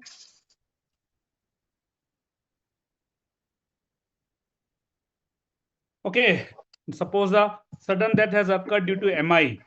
Okay, then for the changes to be visible on autopsy, the gross changes to be visible on autopsy, the person should have survived for at least 12 hours. And for microscopic changes, the person should have survived at least for 6 hours. But TTC test is a test which can detect the changes even if the person has survived only for 2 to 3 hours. By TTC we can detect the changes even after just 2 to 3 hours. Identification. Please remember that we don't have any index for stature or age. We have index for race and sex. For race, it is any index belonging to skull and limbs. For sex, it is sternum, any index belonging to sternum and pelvis. Okay. Now, most important, so CBCHI are for race index. Cephalic index is the ratio of maximum breadth upon maximum length of skull into 100. Length is the anteroposterior diameter. So dolicho is long-headed. Mesocephalic is medium-headed. Brachycephalic is short-headed. Okay. So long-headed is, so dolicho, please remember the mnemonic DMB, DMB, DMB 70, 75, 80, and then 80, 85. So 70 to 75, 75 to 80, 80 to 85. Dolicho is found in Ana, that is Aryans, Negroes, and Aborigines. Aborigines are native Australians. Brachycephalic is found in Mongoloids, and all other are mesaticephalic, like Caucasians, that is whites, or Europeans, Chinese, Indians. So these are all mesaticephalic. Okay. This was recently asked in your exam. Age estimation by eruption of teeth, Gustafson's method, and then miscellaneous method. Age based upon height and weight is called stack method. Stack method is based upon height and weight. It is applicable only for infants, which is based on the incremental lines. That is the Boyd's method. Boyd's method. Okay. Age of eruption of temporary, remember the mnemonic IMCM. So 6 month, 12 month, 24 month, and 6 month, 12 month, 18 month, and 24 month. So for incisor, first molar, canine, second molar. Usually which teeth erupt earlier? Lower teeth. Exception is lateral incisors, where upper teeth erupt earlier than the lower teeth. Okay. Then mother is in pain, papa can make medicine. So M for that, M is first molar. It erupts at 6 years. So temporary teeth 6 months, permanent teeth 6 years. Then I for always the central incisor erupts first and then the lateral incisor. So 6 years, 7 years, 8 years, first premolar, second premolar. 9 years, 10 years. Canine, 11 years. Second molar, 12 to 14 years. Third molar, 17 to 25 years. Okay. Okay. Then timeline summary of dentation. So 6 months is when the temporary teeth start erupting. 24 months is all temporary teeth have erupted. 6 years, the permanent teeth start erupting and temporary teeth start falling. By 11 years, all temporary teeth have fallen. First molar temporary is 12 months. Yes, first molar temporary is 12 months. Yes. IMCM. Mixed dentition is 6 to 11 years. Total number of teeth during mixed dentition, temporary plus 4, 24. Number of permanent teeth is equal to age minus 5 multiplied by 4. ठीक है? One golden rule. All these formulas, numbers are approximations. Suppose in your book you are doing a question and you don't get an exact answer, don't waste time. That is, don't create that nuisance, because it is biology. Nothing can be perfect here. Okay, these are all approximations. So though you don't have to waste time on numericals, numbers, it is not physics, chemistry. So don't waste time on numbers. These can be, there is no standard formula. Okay. These are approximations. तो time waste नहीं करना है इस तरह के question exam में या किसी किताब में आते हैं, तो better to waste put your time on other things. Gustafson's method, age related changes, is used after 25 years of age. It is used in dead or if a loose teeth is found. Script. Various criteria of Gustafson's method. The best criteria is transparency of root. Age from bones. So here intrauterine, please remember, like this is the clavicle. So the body appears at 1.5 months. It appears in the intrauterine life. The medial end appears at 18 years and both of them fuse at 21 years. Again, there is nothing like an accurate age of ossification. These are all approximations. So 1.5 months of intrauterine life. The first center to appear. First center. Please remember, here we will consider 1 month equal to 4 weeks. So we will have 10 months in pregnancy. IU is intrauterine. Primary center of long bones appear in diaphysis. Diaphysis, 3 months of intrauterine life. Then please remember, then here sternum, manubrium and S1, they appear at 5 months of intrauterine life. S2 and S3 at 7 months of intrauterine life. S4 appears at 10 months of intrauterine life. Xiphoid process appears at 3 years after birth. In age of fusion, xiphoid process fuses with body at 40 years. Body fuses with manubrium at 60 years. And these 4 centers, like S4 with S3 with S2 with S1, these 4 fuse with each other between 14 to 25 years of age. Okay, between 14 to 25 years of age. So calcaneum, manubrium, S1, these are 5 months. S2, S3 and talus, 7 months. Very important. This is the age of viability. So how you can remember is that, please remember T for talus. Talus looks like 7.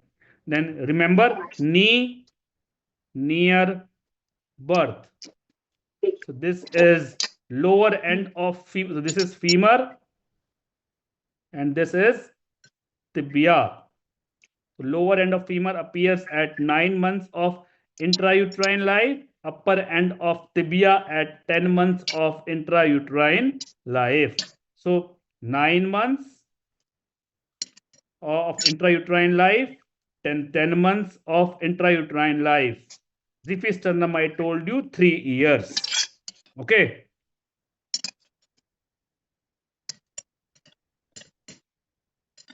Then fusion. Please remember, the fusion occurs 5 to 10 years earlier on inner side. And answer to all these three is sagittal suture. Answer to all these three is sagittal suture. Then we will discuss the fusion on outer side. Inner side will be 5 to 10 years earlier. Is it lagging? Is it lagging? My voice is lagging. No बोल रहे हैं यार सब. No, sagittal suture. PAM. PAM. Okay, so posterior 1/3. Posterior 1/3 PAM. PAM 30 to 40. Fusion occurs at 30 to 40. Anterior 1/3 40 to 50. Fusion occurs. Middle 1/3 50 to 60. So posteriorly and lower and posteriorly fusion occurs earlier. So it is 40 to 50 fusion here. Upper half 50 to 60. Lambdoid suture. This lambdoid suture fuses at 50 years. Okay. I don't know. 1 or 2 students are saying it's lagging. 95% students are saying it's not lagging. तो अब क्या करा जाए?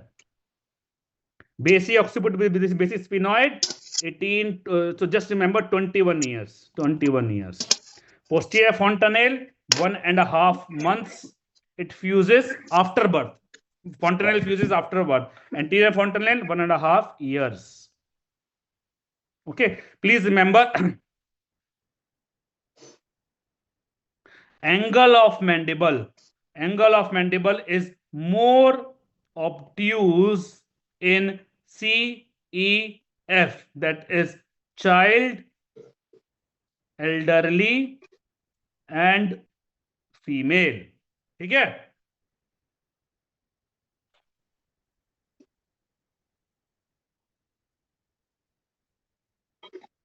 Carpal bone. Please remember, all carpal bone appear after birth. First two carpal bone appear early, like 2 months, 2 months. So in first two carpal bone will appear in 2 months. The rest of the carpal bone appear at their corresponding years. So third carpal bone at 3rd year, fourth carpal bone at 4th year, fifth at 5th year, sixth at 5.5 years, seventh at 6 years. So third to seventh carpal bone appear between 3 to 6 years. Eighth carpal bone is falciform. It appears late, between around 10 to 11 years. Eighth carpal bone appears late, between 10 to 11 years. Or somebody said 10 to 12 years. Okay. Falciform. Please remember the two joints which start with vowel, elbow and ankle, they fuse slightly early. They fuse slightly early, between 16 to 17 years of age. The other four joints fuse between 17 to 19 years of age.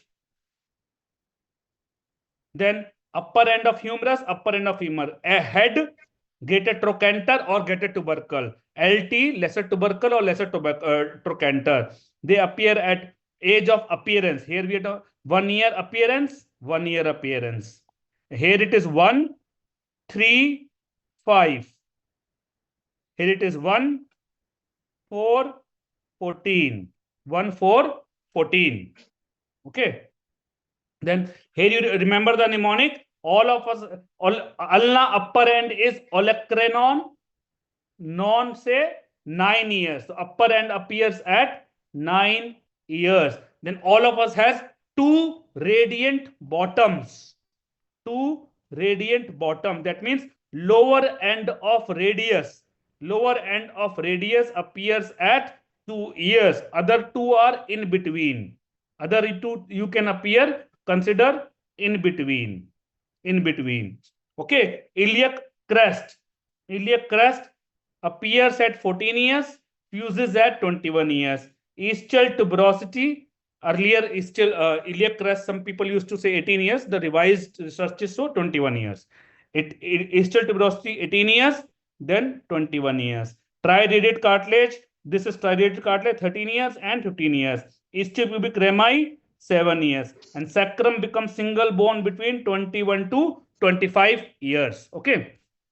So remember the mnemonic: ice, in ice box. So IC for inner end of clavicle, and I for iliac crest, sorry, ischial tuberosity or iliac crest, and IC for iliac crest. BO for basi-occiput with basi-sphenoid. Okay, so all of them fuse at 21 years. Okay, all of them fuse at 21 years. So IC is inner end of clavicle. Then I, you can say ischial tuberosity. IC, you can say iliac crest. BO, you can say basi-occiput with basi-sphenoid. All of them fuse at 21 years. Best to assess age between 20 to 50 years is age-related changes. Age-related changes in pubic symphysis. Age-related changes in pubic symphysis. Okay, now coming to sex identification by nuclear sex, there are 4 methods: Barr body, Davidson body, acrylflavin skiff reagent, and quinacrine dihydrochloride. Barr body is a condensed inactivated X chromosome. It is found in all somatic cells. Commonly, we use buccal smear. Easy to take. It is found during which phase? Interphase. Shape of Barr body is plano-convex. It is seen near nuclear membrane. Number of Barr bodies are X minus 1. It is so seen in more, of course, in females. Davidson body, special type of Barr body seen in neutrophils. N here, and Davidson ending with N. The shape is drumstick, like this. Okay, it is seen in, it is also seen more in females. This, like you can see. Fluorescent fuligen reaction, it is used to stain X chromosome. So F, this is also in female. F for female, you can remember. F for fluorescent, F for female. So dihydrochloride, it stains Y chromosome. So dihydro means Y. Y in dihydro. So Y means whales. Y in dihydro. Okay. Now, sex from bones. Male bones are larger, rougher, heavier, larger, more prominent features. The males are squarish, females are rounded features. Okay, goal matol. Fragmentable. Remember the mnemonic: pelvis 95. Pelvis is the best, 95% accuracy. Pelvis plus skull, 98% accuracy. Entire skeleton, 100% accuracy. Skull alone, 92%. Long bones, 80%. Okay, long bones, 80%. Speed is fine. This is marathon revision. This is not a regular class. Bolo, tell me, speed is fine or not? I will change accordingly. Batao. Fine. Okay. So all when saying fine. Now, male versus female skull. All the features are large and more prominent in males. These are 3 exceptions which are large or more prominent in females. Okay.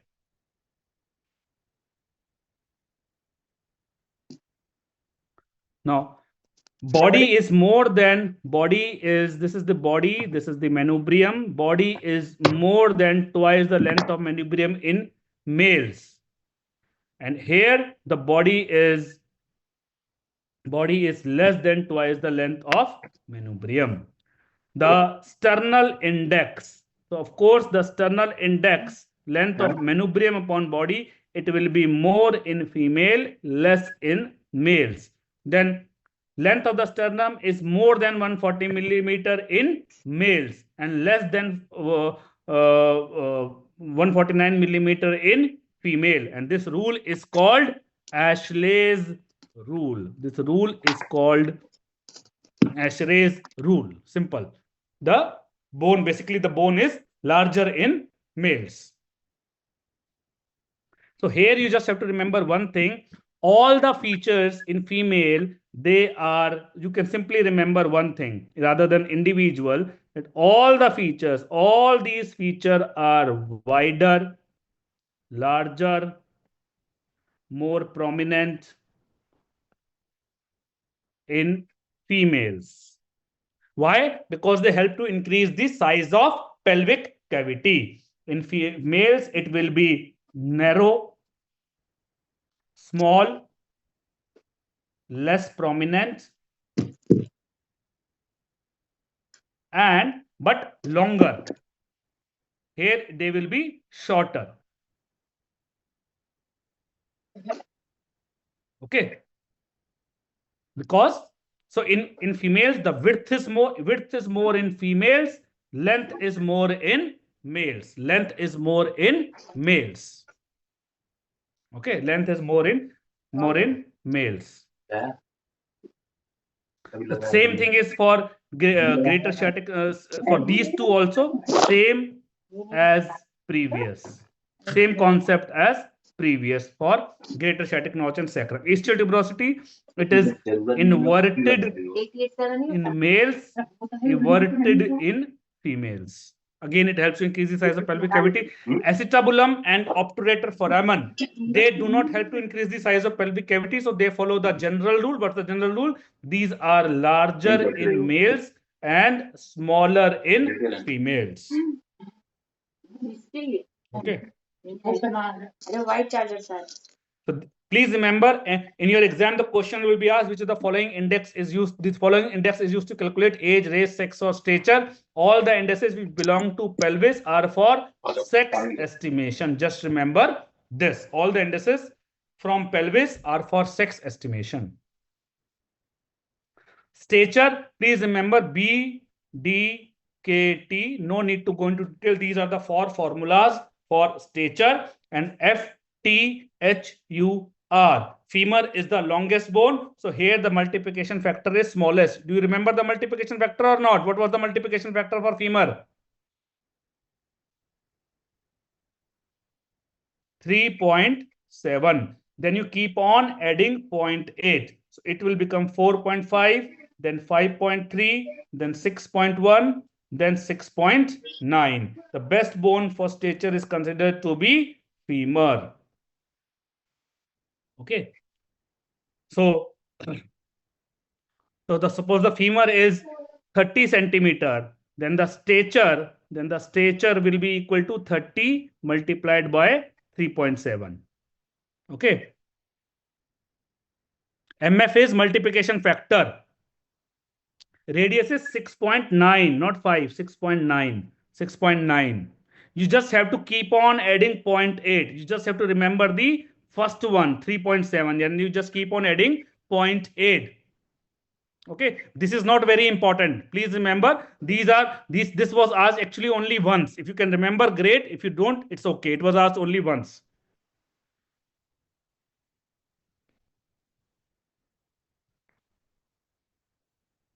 Then fingerprinting. First fingerprinting was established in Kolkata. Appearance of fingerprint starts in 12th week. It's of intrauterine life. It starts and is fully developed in 24th week of intrauterine life. It is fully developed. Okay. Do identical pair have same fingerprinting? No. Are fingerprints inheritable? No. Do fingerprints change with age? No. Are fingerprints of right and left hand same? Answer is no. Answer to all of them is no. So this we can leave, but you just remember this you can leave. You just remember permanent loss of fingerprints occur in 3 conditions: leprosy,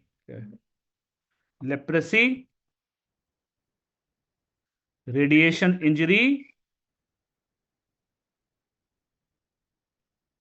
and electrical injury.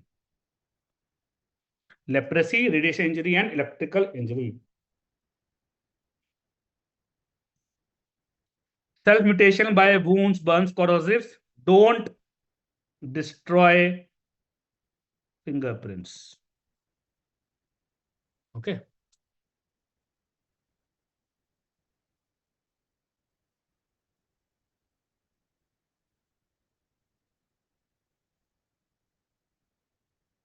based on fingerprints and based on visibility. So one is loops, walls, arches, composite. Loops is the most common, followed by walls, then arches, then composite is the least common. So love, wife, and children. Yes, burns and corrosive only partially destroy. They don't completely destroy. Okay, they don't completely destroy. You can make up the fingerprints. So this is visible, and this is also visible. This is invisible.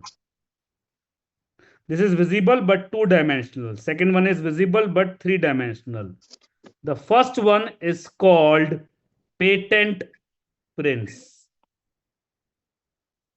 The second one is called plastic prints. The third one is called latent prints. We have to add some chemical to make them visible. We have to add some chemical to make them visible. In hairs, you just remember one thing, that medulla is thin and fragmented in human hair.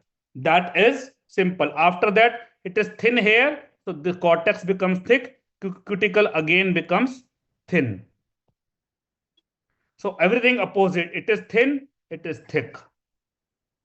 Thin, thick, and continuous. So out of 1 and 2, which one is human hair? This is medulla, this is cortex, this is cuticle. So one is human hair. Medulla is thin and fragmented.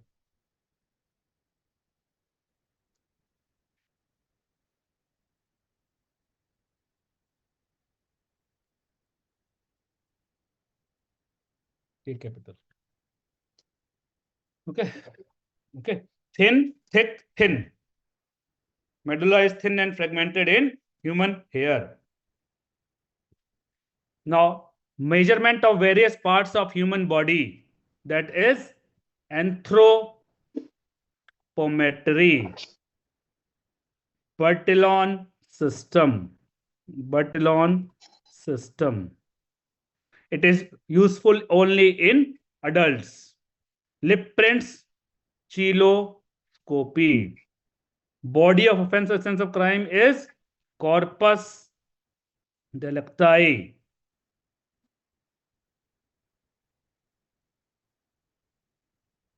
Corpus delicti.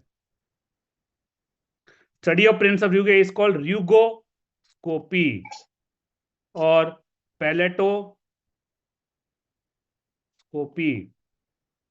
It is found in anterior 1/3 part of palate. Organ to see disappeared tattoo evidence is lymph nodes. Lymph nodes.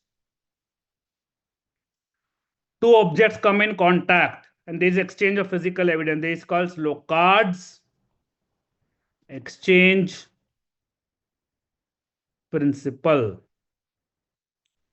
It is used to detect crimes. Study of pores on fingers is called poroscopy.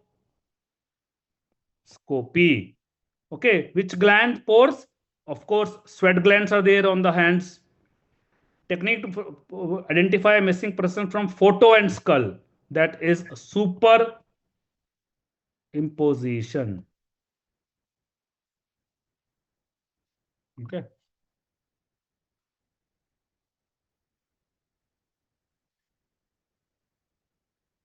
Then asphyxia.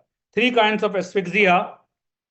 One is mechanical asphyxia due to liquid in respiratory passages, that is drowning.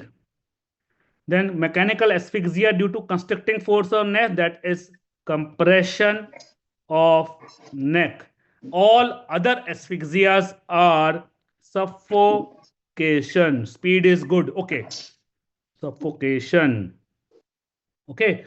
So when the compression of neck, two types: body suspended, body not suspended. When the body is suspended, that is hanging. When the body is not suspended, that is strangulation. Okay, these are the different kinds of suffocation asphyxias. Let's discuss those. Okay, first one is closure of nose and mouth, smothering. Okay, so here you will see injuries on mouth, nose, etc. Injuries on mouth and nose.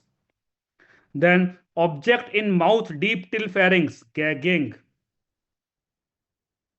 Restriction of chest movements can be of two types, traumatic asphyxia and positional asphyxia. Traumatic asphyxia, there is external trauma. Position asphyxia is abnormal position. It can occur in the people who are drunk, okay, or who are mentally ill or elderly. Okay. So main feature of traumatic asphyxia is number one, there is a very, very highly intense congestion. Congestion is seen on both face and neck. Then there is a well-defined demarcation line, as you can see here and here. Okay, these are the three things which are characteristic of traumatic asphyxia. Then combination of smothering and traumatic asphyxia. Number first photograph is barking. The second photograph is overlaying. The first one is homicidal. The other one is accidental.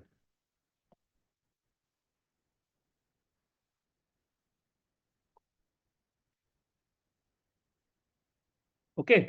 Now choking versus café coronary. Choking, so sudden death, café coronary is a special type of choking. Sudden death does not occur in choking. Sudden death occurs in café coronary. In choking, it is not mandatory that the person is drunk. In café coronary, it's mandatory that the person is drunk. Okay. What's the cause of death? In choking, the cause of death is asphyxia. In café coronary, the cause of death is the food particle. It causes vagal stimulation. Vagal stimulation, which leads to reflex cardiac arrest, which leads to sudden death. Vagal stimulation occurs, but in common language we call vagal inhibition because heart gets inhibited. Types of hanging: complete body suspended, partial hanging. This is partial hanging, part of body touching the ground. Typical hanging is ligature not over the occiput. Ligature not over the occiput. Any other is atypical. So A for atypical, A for any other position. Signs of antemortem. There are two signs of antemortem hanging: dribbling of saliva and la facies sympathetic. Dribbling of saliva occurs on the opposite to ligature knot. La facies sympathetic, eye open, pupil dilate on same side of ligature knot. Same side of ligature knot.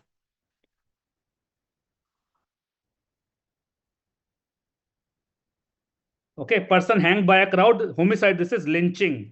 Lynching is homicidal hanging. Homicidal hanging. Glove and stocking PM staining. In gloves, postmortem staining in gloves and stocking, hands and feet. Hands and feet. This is seen in if a person is hanging for long time. If a person is hanging for a long time. Types of strangulation: compression of neck by hand. This is called manual strangulation, also called throttling. Okay, you will see this 6 penny bruises, also called finger tip bruises. Compression of neck by ligature material is called ligature strangulation. Okay. Another thing that you can see in manual strangulation is crescent shaped marks due to nails. Crescent shaped marks due to nails.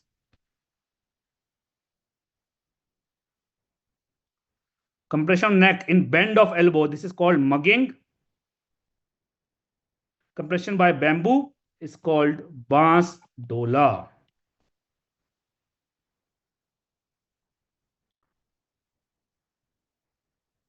Strangulation and partial hanging are not same. In strangulation, the body is not suspended. In partial hanging, the body is suspended, but part of body is touching the ground. Compression of neck by a ligature material which is twisted by a lever, then it is called garroting. A special type of garroting, as you can see in the image below, is Spanish windlass. Here the ligature material is an iron collar which is twisted by a lever,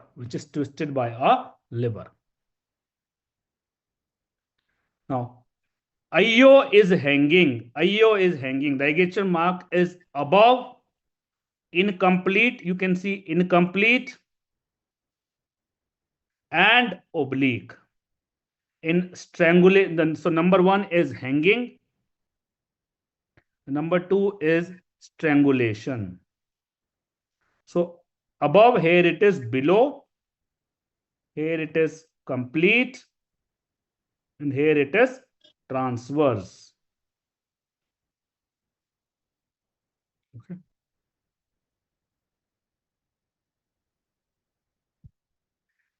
Now, neck injuries. If any neck injury is mentioned in the question, what will be the answer? A, B, or C? What will be the answer? A, B, or C? Answer will be B. And if we come to compression of neck, these three are the most important: hanging, strangulation, hanging, manual strangulation, and ligature strangulation. These three are the most important. Okay.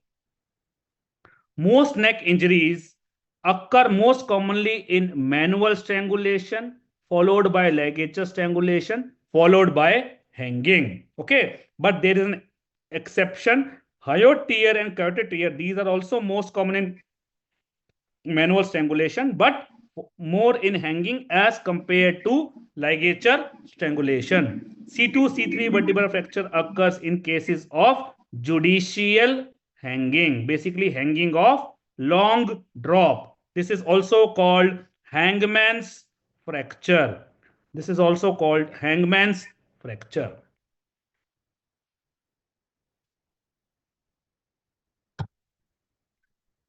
Hyoid fracture is two types.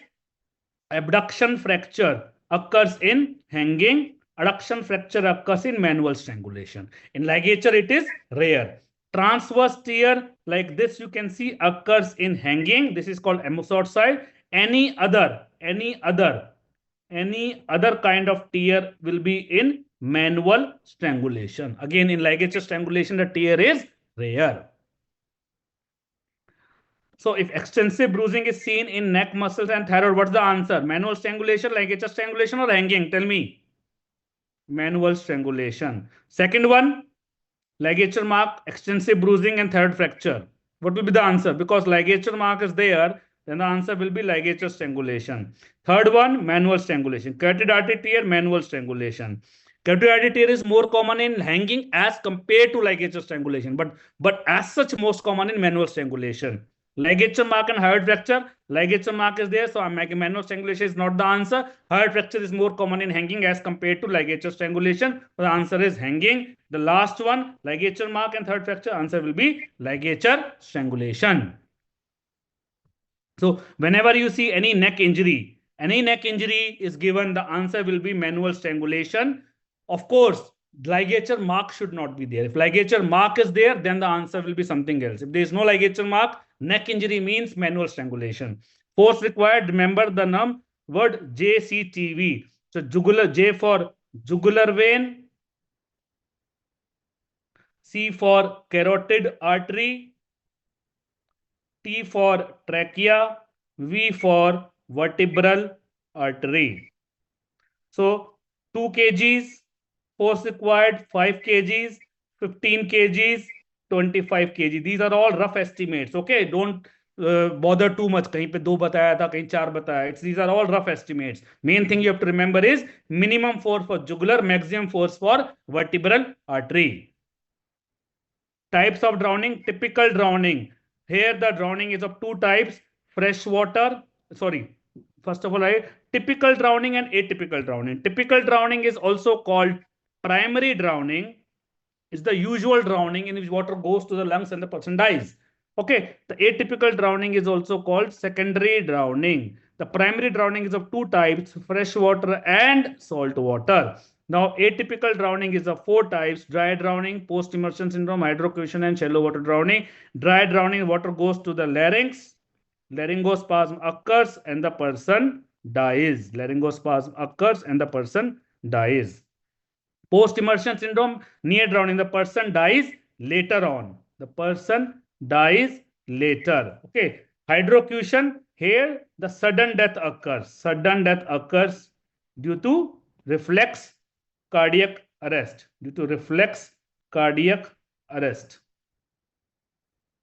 Shallow water death will occur in case the person is suffering from some cardiac disease like bathtub, or he is drunk, etc. Okay. Freshwater drowning. Here, please remember the water is hypotonic. Here, the water is hypertonic. In freshwater drowning, the water goes to the lungs. From lungs, it goes to the blood, which leads to hemodilution. Here, water goes to the lungs, but because the water is hypertonic, water goes back from blood to the lungs. This leads to hemoconcentration. Hemoconcentration. And because water is going to the lungs, this leads to pulmonary edema.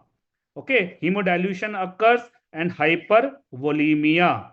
Hypervolemia. And here what happens is hypovolemia.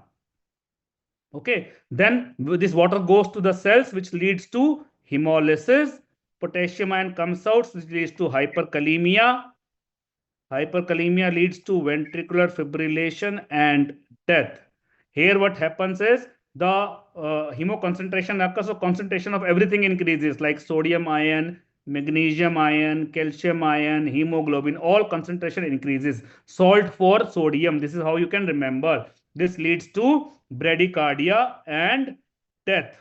Bradycardia and death. So hypotonic versus hypertonic. Hemodilution and hypervolemia versus hemoconcentration and hypovolemia. Here pulmonary edema occurs, here hemolysis occurs. Here hyperkalemia occurs, all other concentrations increase in salt water drowning. Okay.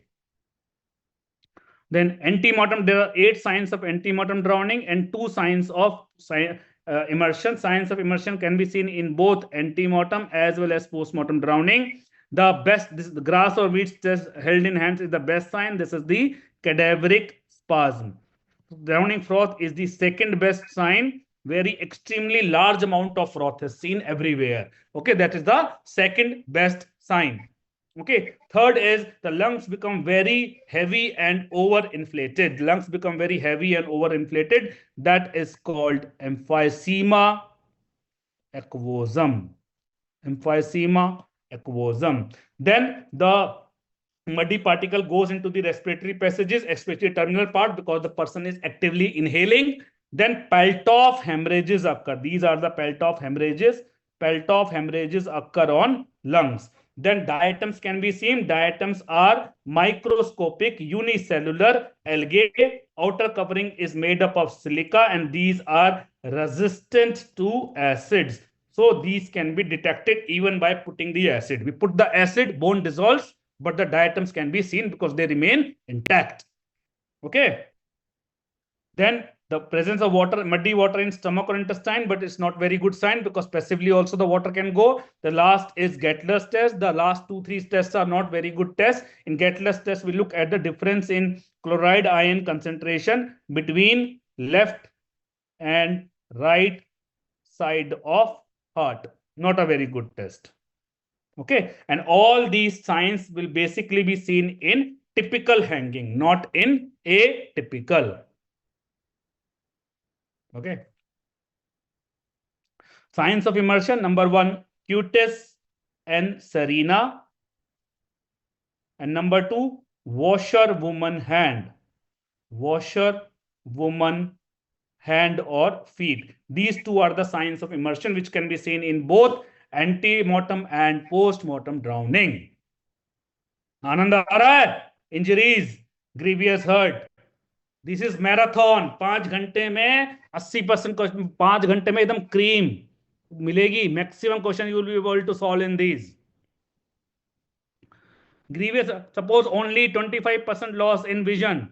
Even partial loss is grievous hurt if permanent. If permanent. Vision restored by keratoplasty, still it is a grievous hurt. Why? Because even if something heals by surgery, even if something heals by surgery, it remains a grievous hurt. If something heals on its own, then it's not a grievous hurt. Abrasion on a face is not a grievous hurt because there is no scar mark. It does not leave any scar mark. Incised wound or lacerated wound would have been a grievous hurt. Yes, 116 BNS. And please remember, laceration, yes, this is a grievous hurt. A minor fracture, even if a fracture is a very minor fracture, that is a grievous hurt. Okay, then any hurt which causes severe bodily pain, earlier it was 20 days, now it has been changed to 15 days. Please remember, the duration has now been changed to 15 days. Okay, now types of abrasions. 1, 2, 3, 4. First two are horizontal force, the below two are perpendicular force. Scratch abrasion, only length, like this, no breadth.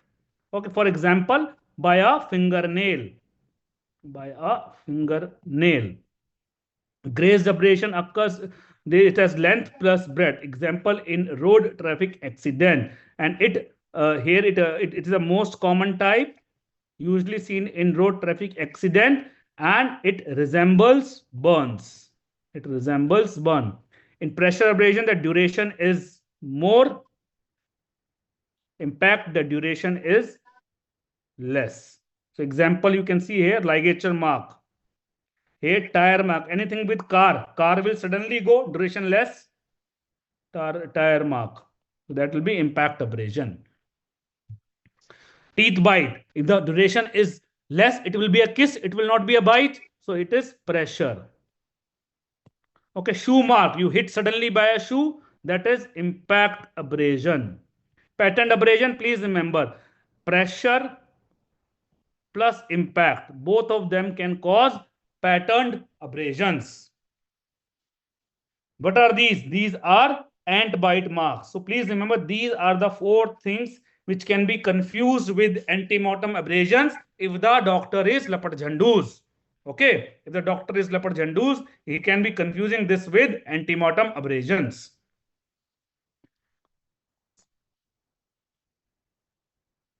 Age of abrasion. When fresh, it is bright red. In scab formation occurs in 12 to 24 hours due to drying of superficial blood.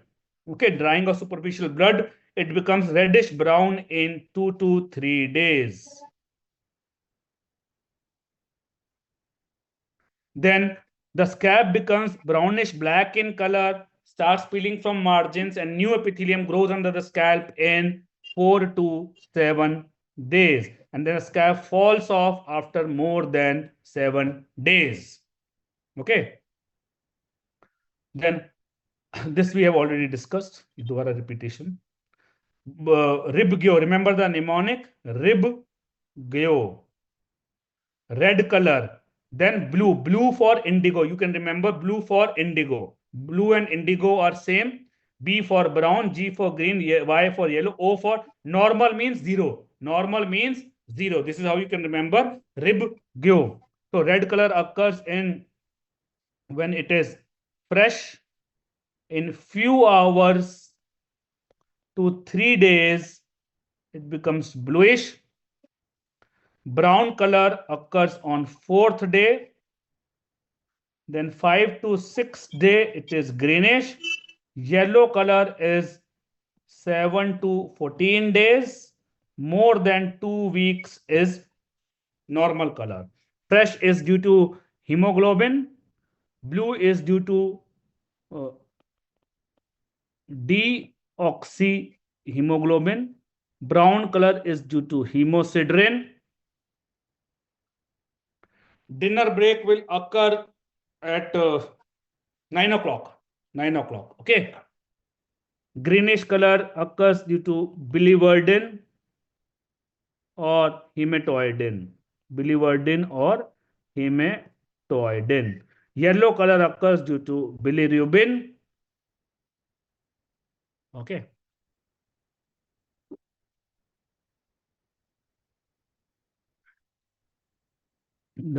This is few hours.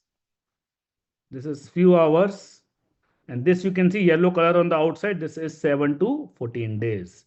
Irritant plants SCP. Semicarpus. Anacardium.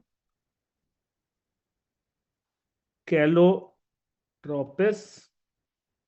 Plumbago. Okay. ठीक है 9 PM match close I will 5 minute पहले छोड़ दूंगा ठीक है true bruise versus postmortem staining versus artificial bruise vesicles and itching are seen in artificial bruise ill defined margins blood will slowly and slowly go everywhere so the true bruise has blood so true bruise will be ill defined. Post-mortem staining, the blood remains inside the vessels. There is no inflammation, so there is no swelling in post-mortem staining. Okay. Then please remember incision test. Incision test is used to differentiate bruise from post-mortem staining. Then large bruise with even small force will occur on face, vulva, and scrotum. Face, vulva, and scrotum. Okay. Ectopic bruise around eyes. This is black eye. Also called raccoon sign. Raccoon sign. Also called spectacle hematoma. Spectacle hematoma. Okay. Then bruise behind ear. Bruise behind ear is battle, B for behind, B for battle sign. Okay. The cause here, you can remember the main cause here is anterior cranial fossa fracture. Here it is middle cranial fossa fracture. Most common is black eye. Okay. हाथ दर्द हो गया कौन सा होता है ये कौन सी इंजरी हो जाती है एक ही जगह खट खट खट पेन हो रहा है आनंद आ रहा है कि नहीं आ रहा है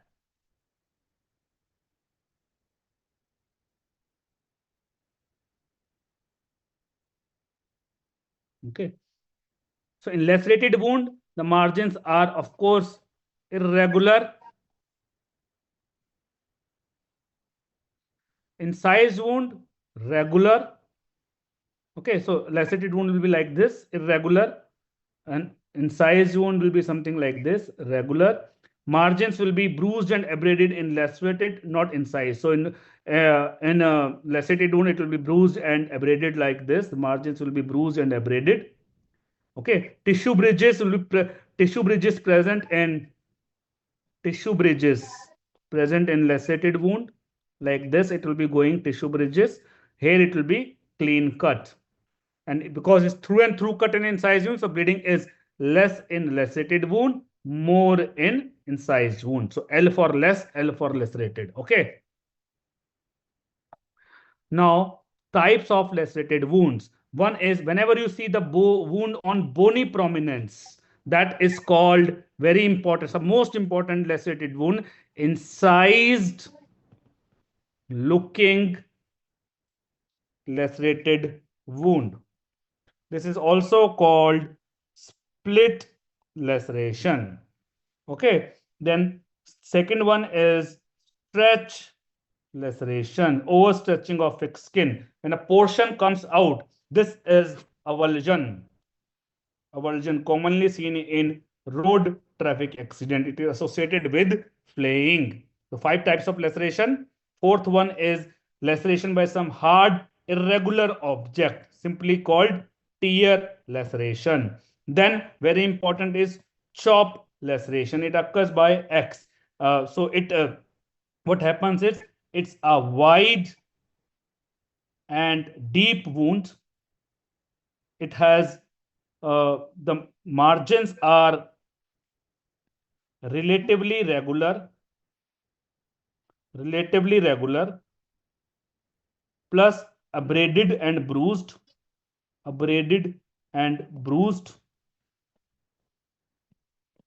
okay, but it is clean cut. Okay, which is the most common? You people cry a lot, so tear laceration is most common, which can be confused with those produced by sharp weapon number 1 and 5. Okay, the number 1 is the split laceration. Number 4 is the chop wound. In split laceration, what happens is the margins are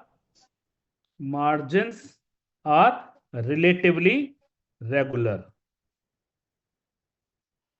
Whereas in chop wound, the margins are relatively regular, like split laceration. Also, it is clean cut.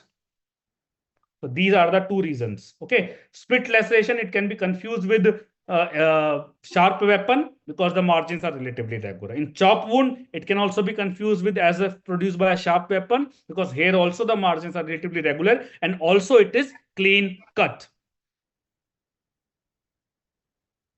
Now, stab wound, depth more than length. Incised wound, length more than depth. Single-edged knife, 3 kinds of shapes. One is wedge-shaped, then fishtail, and teardrop. So these are single-edged. Double-edged is spindle-shaped or elliptical. Screwdriver, irregular, round. Ice pick, round. Okay. Then when the wound superficial, one way of classifying stab wound is by the shape. One way of classifying stab wound is by the shape. Other way of classifying the stab wound is based on the depth. When it is only superficial weapon and it's only, that is called puncture wounds. Okay. When it goes into a body cavity, that is called penetrating wound. Penetrating. When it goes outside, that is perforating. Perforating. How do you remember? There is O. O means out. O means out. Okay. क्या हो गया? जिंदा हो के नहीं हो?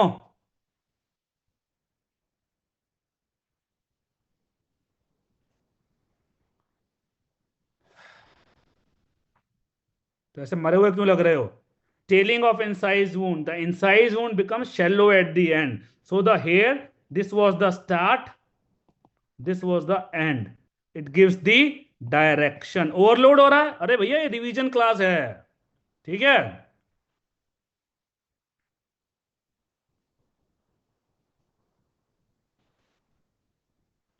Puncture is superficial, very superficial. Penetrating, this is superficial. These two are deep. Okay. Then what is this wound? जाग जाओ. Superficial incised wound near to main fatal wound.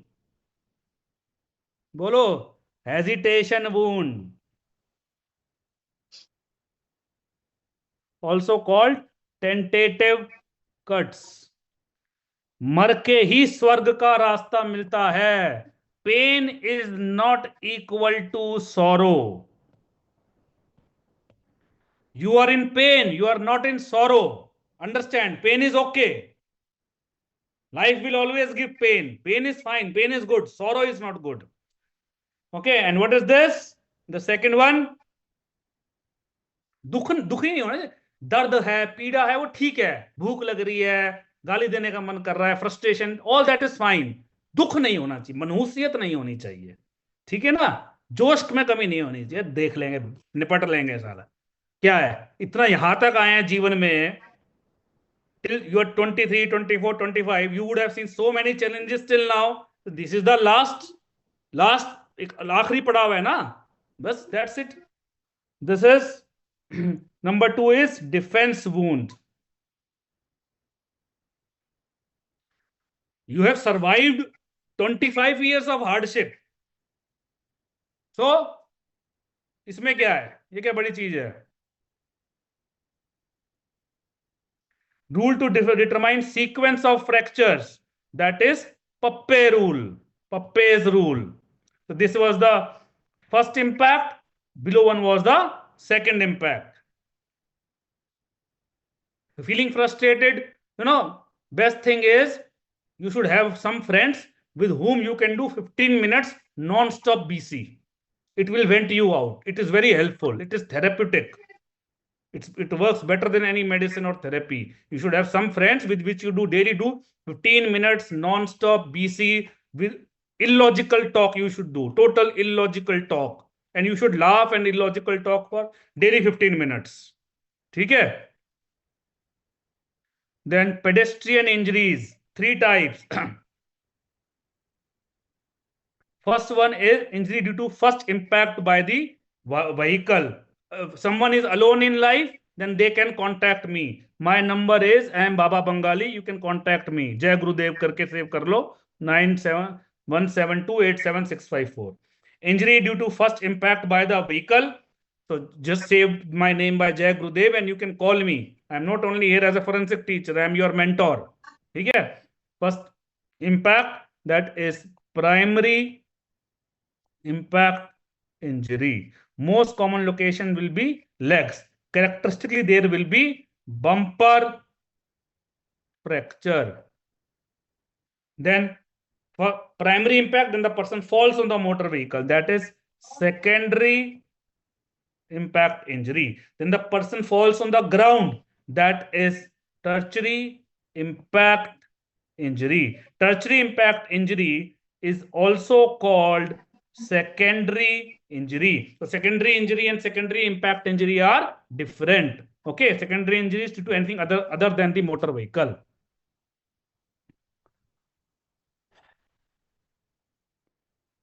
If the bumper injuries are present at same level, that means the person was standing. Extensive abrasions means tertiary impact injury. Secondary injury is same as tertiary impact injury. Okay. Now, what is this kind of injury? Multiple small punctate laceration on face. This is sparrow feet marks. Cause is it occurs due to windshield glass injury. It will occur on driver and front seat passenger. Driver and front seat passenger. Okay. Then aorta injury. Where does it occur? It occurs at the level of ligamentum arteriosum. 2 to 3 centimeter distal to subclavian artery. Okay. It occurs at the level of ligamentum arteriosum, 2 to 3 centimeter distal to subclavian artery. And so this tear you can see, this tear you can see. And then you can see here, there are multiple tears you can see. Okay. These multiple tears adjacent to main tears are called ladder tears. Most common seatbelt injuries are basically the bowel injury occur and mesentery. Position of victim if injury is on the left shoulder, that means the person was sitting on the left side. Simple. It occurs in all: front seat passenger, back seat passenger, driver, all. Okay.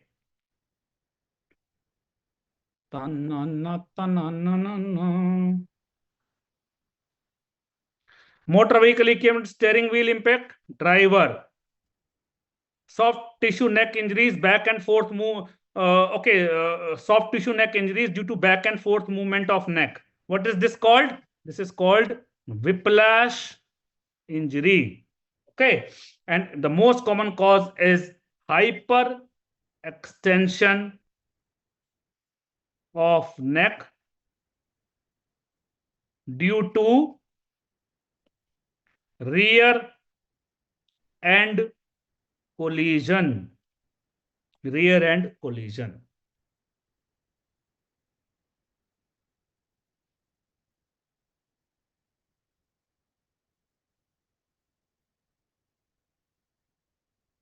Skull fracture, the fracture looking like a thin line. This is primary fracture, also called fissured fracture. अगर नींद आ रही है तो just get up on your seat and start jumping. Okay, jump for 1 minute. Okay. The other one is due to a fracture with a heavy small surface area like hammer. The second one is, tell me, depressed fracture, also called signature fracture. Okay, I will give you a break in 20-25 minutes. Okay. Smooth concave dent in the skull. Proper fracture is not there. The smooth concave dent. That is, क्या है ये? Pons fracture. अभी तो class में आते हो तो कुछ बिस्किट, नमकीन, लड्डू, पकौड़े को साथ लेके बैठ जाया करो. कोई सेब ले आओ, संतरा ले आओ, केला ले आओ, चॉकलेट ले आओ. पॉन्स फ्रैक्चर, ऐसा क्या मारामारी हो रही है? पॉन्स फ्रैक्चर और indented fracture. So basically it occurs in infants because the skull is elastic. If anybody don't understand Hindi, don't worry. I am speaking all in English. I am only abusing in Hindi. Okay. Any serious injury? No.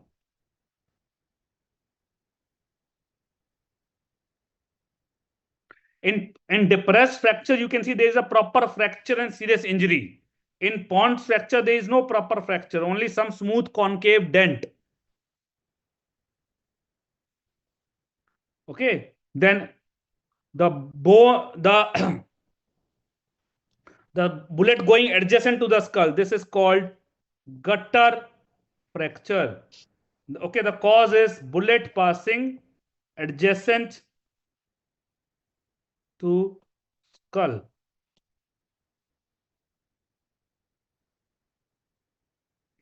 Then this is, you can see sagittal, the coronal and sagittal sutures have separated. This is diastatic fracture, also called sutural fracture.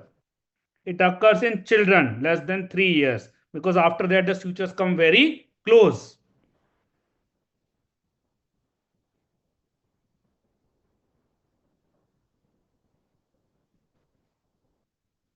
Then fracture around foramen magnum. This is called ring fracture. The cause is fall from height. You can see the person falling on buttocks or feet. Then the force will go like this. Then the person falling on the side, it will lead to middle cranial fossa fracture. The skull will be divided into anterior half and posterior half. Okay, the force will go like this due to lateral impact. This is called anterior half, you can say, and posterior half. This is called motor cyclist fracture, also called hinge fracture. Posterior half, 2/3, नहीं 1/2. Then multiple fracture of the skull is called comminuted skull fracture. And when the fracture lines, fracture bones don't displace, then it looks like spider web fracture or mosaic fracture.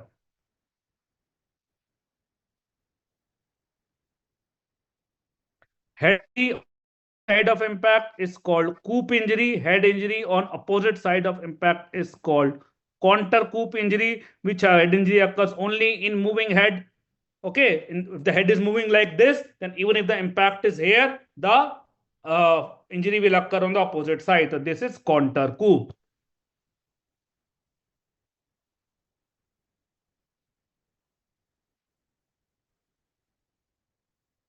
ठीक है? Poppe rule is applicable everywhere. Different rules can be applicable at the same time. No, the skull fracture is occurring. Counter coup rule will be also applicable. Poppe rule will be also applicable. One can have 2 girlfriends, 3 girlfriends. थोड़ी ना एक ही होगा. Fat embolism due to trauma. The most common cause is femur fracture. Stains to diagnose. So you can see the fat has become red. Which stains are used to diagnose fat? Which stains are used to diagnose oil? Red O. Sudan dye. Sudan dye. And osmic acid. So OSO is used to stain fats. Common clinical feature is basically what's going to happen is ARDS kind of things is going to happen in about 48 hours. So that is more of pathology and clinical. I will not go into that. Okay. Torture, the immersion in dirty liquids, that is wet submarino. Then water on the face. This is water boarding. This is dry submarino. So how do you remember? S for submarino, S for suffocation. Slapping on both the ears, telephone. Beating on soles, falanga, F for falanga, F for feet. F for कुछ और मत सोचना. F for falanga, F for feet. और bastinado.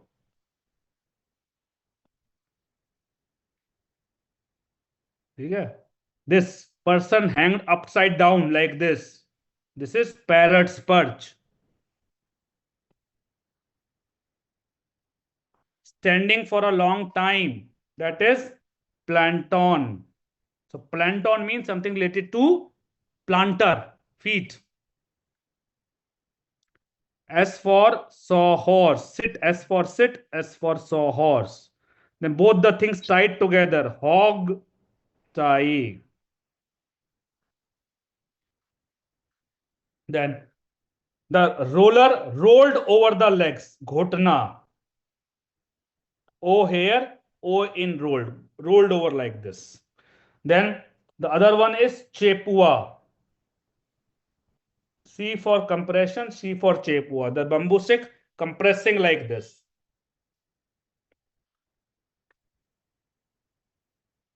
Then hot metal rod inside the anus. This is black slave. Okay, anus is black.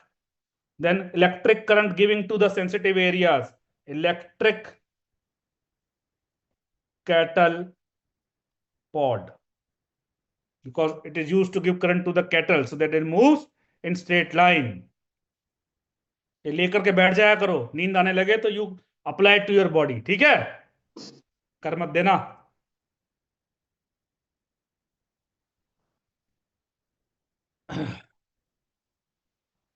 Bomb blast injuries. Most common organ injured in primary blast injury. Air blast, tympanic membrane, followed by lungs, followed by GIT. Underwater blast, GIT. Multiple abrasion, laceration, and contusion in secondary blast injury. This is called Marshall's triad.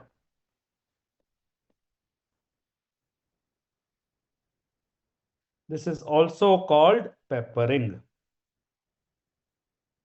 Victim thrown away due to high velocity wind. This occurs in tertiary blast injury. All other injuries are called quaternary blast injury or miscellaneous blast injury. Crude bomb thrown by hand, Molotov's cocktail. Okay. क्या लिखा? मालिक of cocktail. क्या बात है. Okay. So first one is the rifled firearm. Spiral pattern है rifled firearms. Rifled firearms.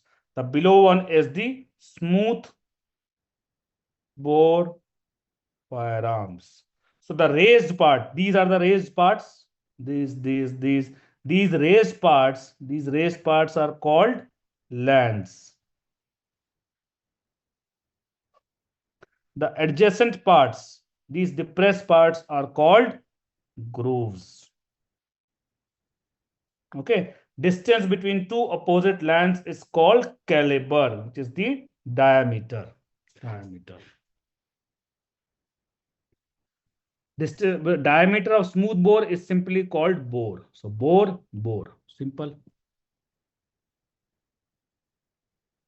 Purpose of rifling, it gives a more accuracy. It increases the accuracy. So all are rifled arm. Just shotgun is smooth bore. All others, S for shotgun, S for smooth bore. All others are rifled arm. Short barrels are two: pistols and revolver. All other are long barrel. क्यों से गोली मारे? चलो. Shotgun constructed near the outer end, so the pellets remain closely attached to each other. This is called choking. And the shotgun which is rifled near the outer end, so that both pellets plus bullets can be fired. This is called paradox gun. So both are special types of shotgun.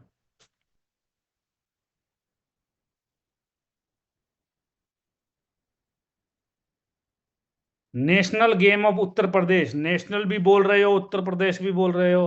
Tyagi ji, क्यों UP का नाम खराब कर रहे हो? Cartridge. First one is rifled cartridge. Second one is smooth bore cartridge. The outer covering, the first one is the cartridge case. Number 2 is primer. Number 3 is gunpowder. Okay. Fourth is projectile. The projectile is bullet in rifled firearm, and the projectile is pellets in smooth bore. Now, smooth bore has few additional things. You can see these are the cardboards. Cardboard. Number 5 is the cardboard. And then we also have a WAD. WAD. So what's the purpose of WAD? So that when the gases come out, they don't suddenly displace the pellets. That's the purpose. So that when the gases come out, they don't suddenly displace the pellets. So only minor injuries, because WAD is made up of plastic material. The components of PRAR, remember the mnemonic, BLAL, PT. Different heavy metals you can see. BLAL, PT. Gunpowder, black gunpowder, and smokeless gunpowder. The black gunpowder is again SCP. Yeah. Sulfur, SCP. Sulfur, charcoal, and potassium nitrate.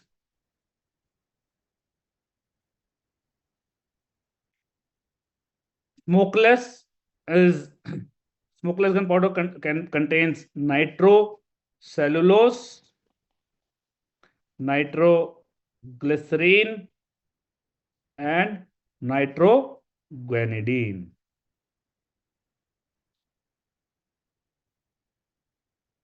क्या लिख रहे हो संदीप? नंगड़ नंगड़, पता नहीं क्या लिख रहा है. Feature of firearm entry wound. gas BT. Gas BT. Okay. G for grease collar, also called dirt collar. It occurs due to lubricants on the bullet. They get deposited. Then the bullet causes abrasion. Here you can see. So A for abrasion collar.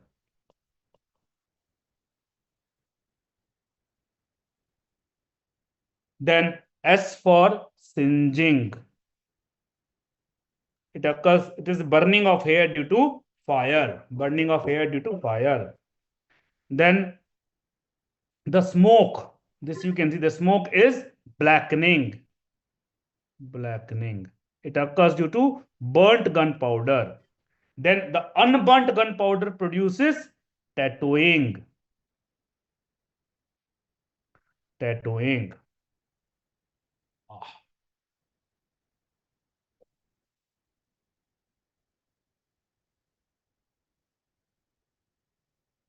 बेटा आनंद आ रहा है मुझे, चिंता ना करिए. This is pain. I am having pain. I am not in sorrow. समझे? तो tyre हो गए तो क्या हो गया? टायर तो हो ही गए. Pain is okay. Sorrow should not be there.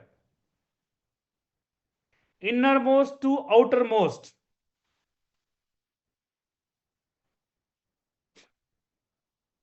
So please remember gas. So okay, I will write it like this. Gas BT.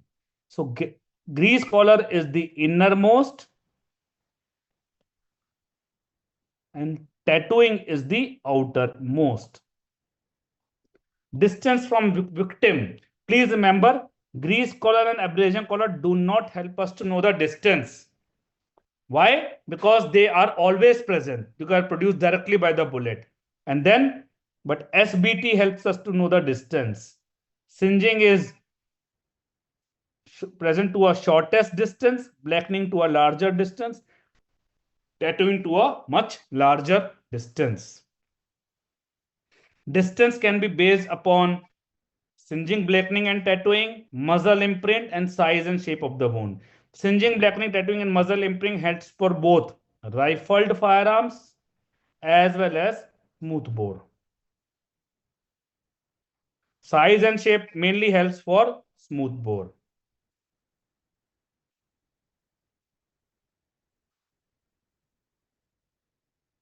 Okay. The muzzle imprint is basically found in tight contact. Tight contact entry wound. Muzzle imprint.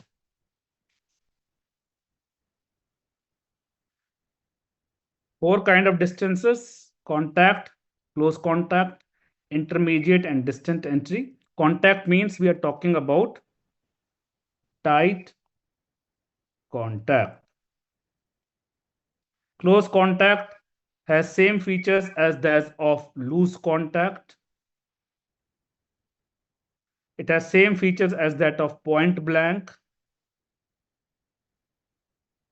And it has same features as that of near contact.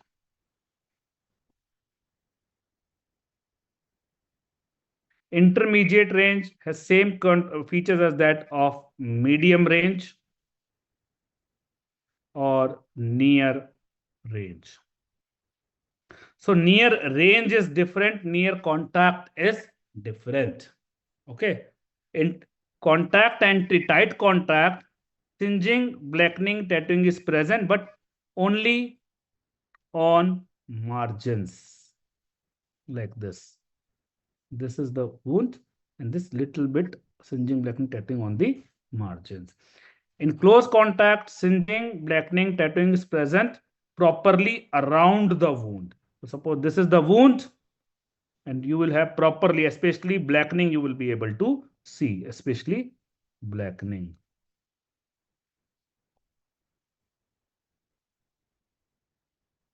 Okay. Intermediate range, only tattooing. So suppose this is a firearm wound, then you will see only the tattooing. Distance range, nothing. I mean, grease color and abrasion color will be present, but not singeing, blackening, and tattooing. So it will be simply like this. So I think आपको भूख लगी है बहुत. Let's have half an hour break. So it's 8:50. It's 8:50. Let's meet at 9:20. ठीक है? चलो. आपका mess का टाइम हो रहा है ना, इसलिए खत्म नहीं कर रहा. लोग बोल रहे थे मैस का टाइम है. दूसरों की भी चिंता कर लिया करो.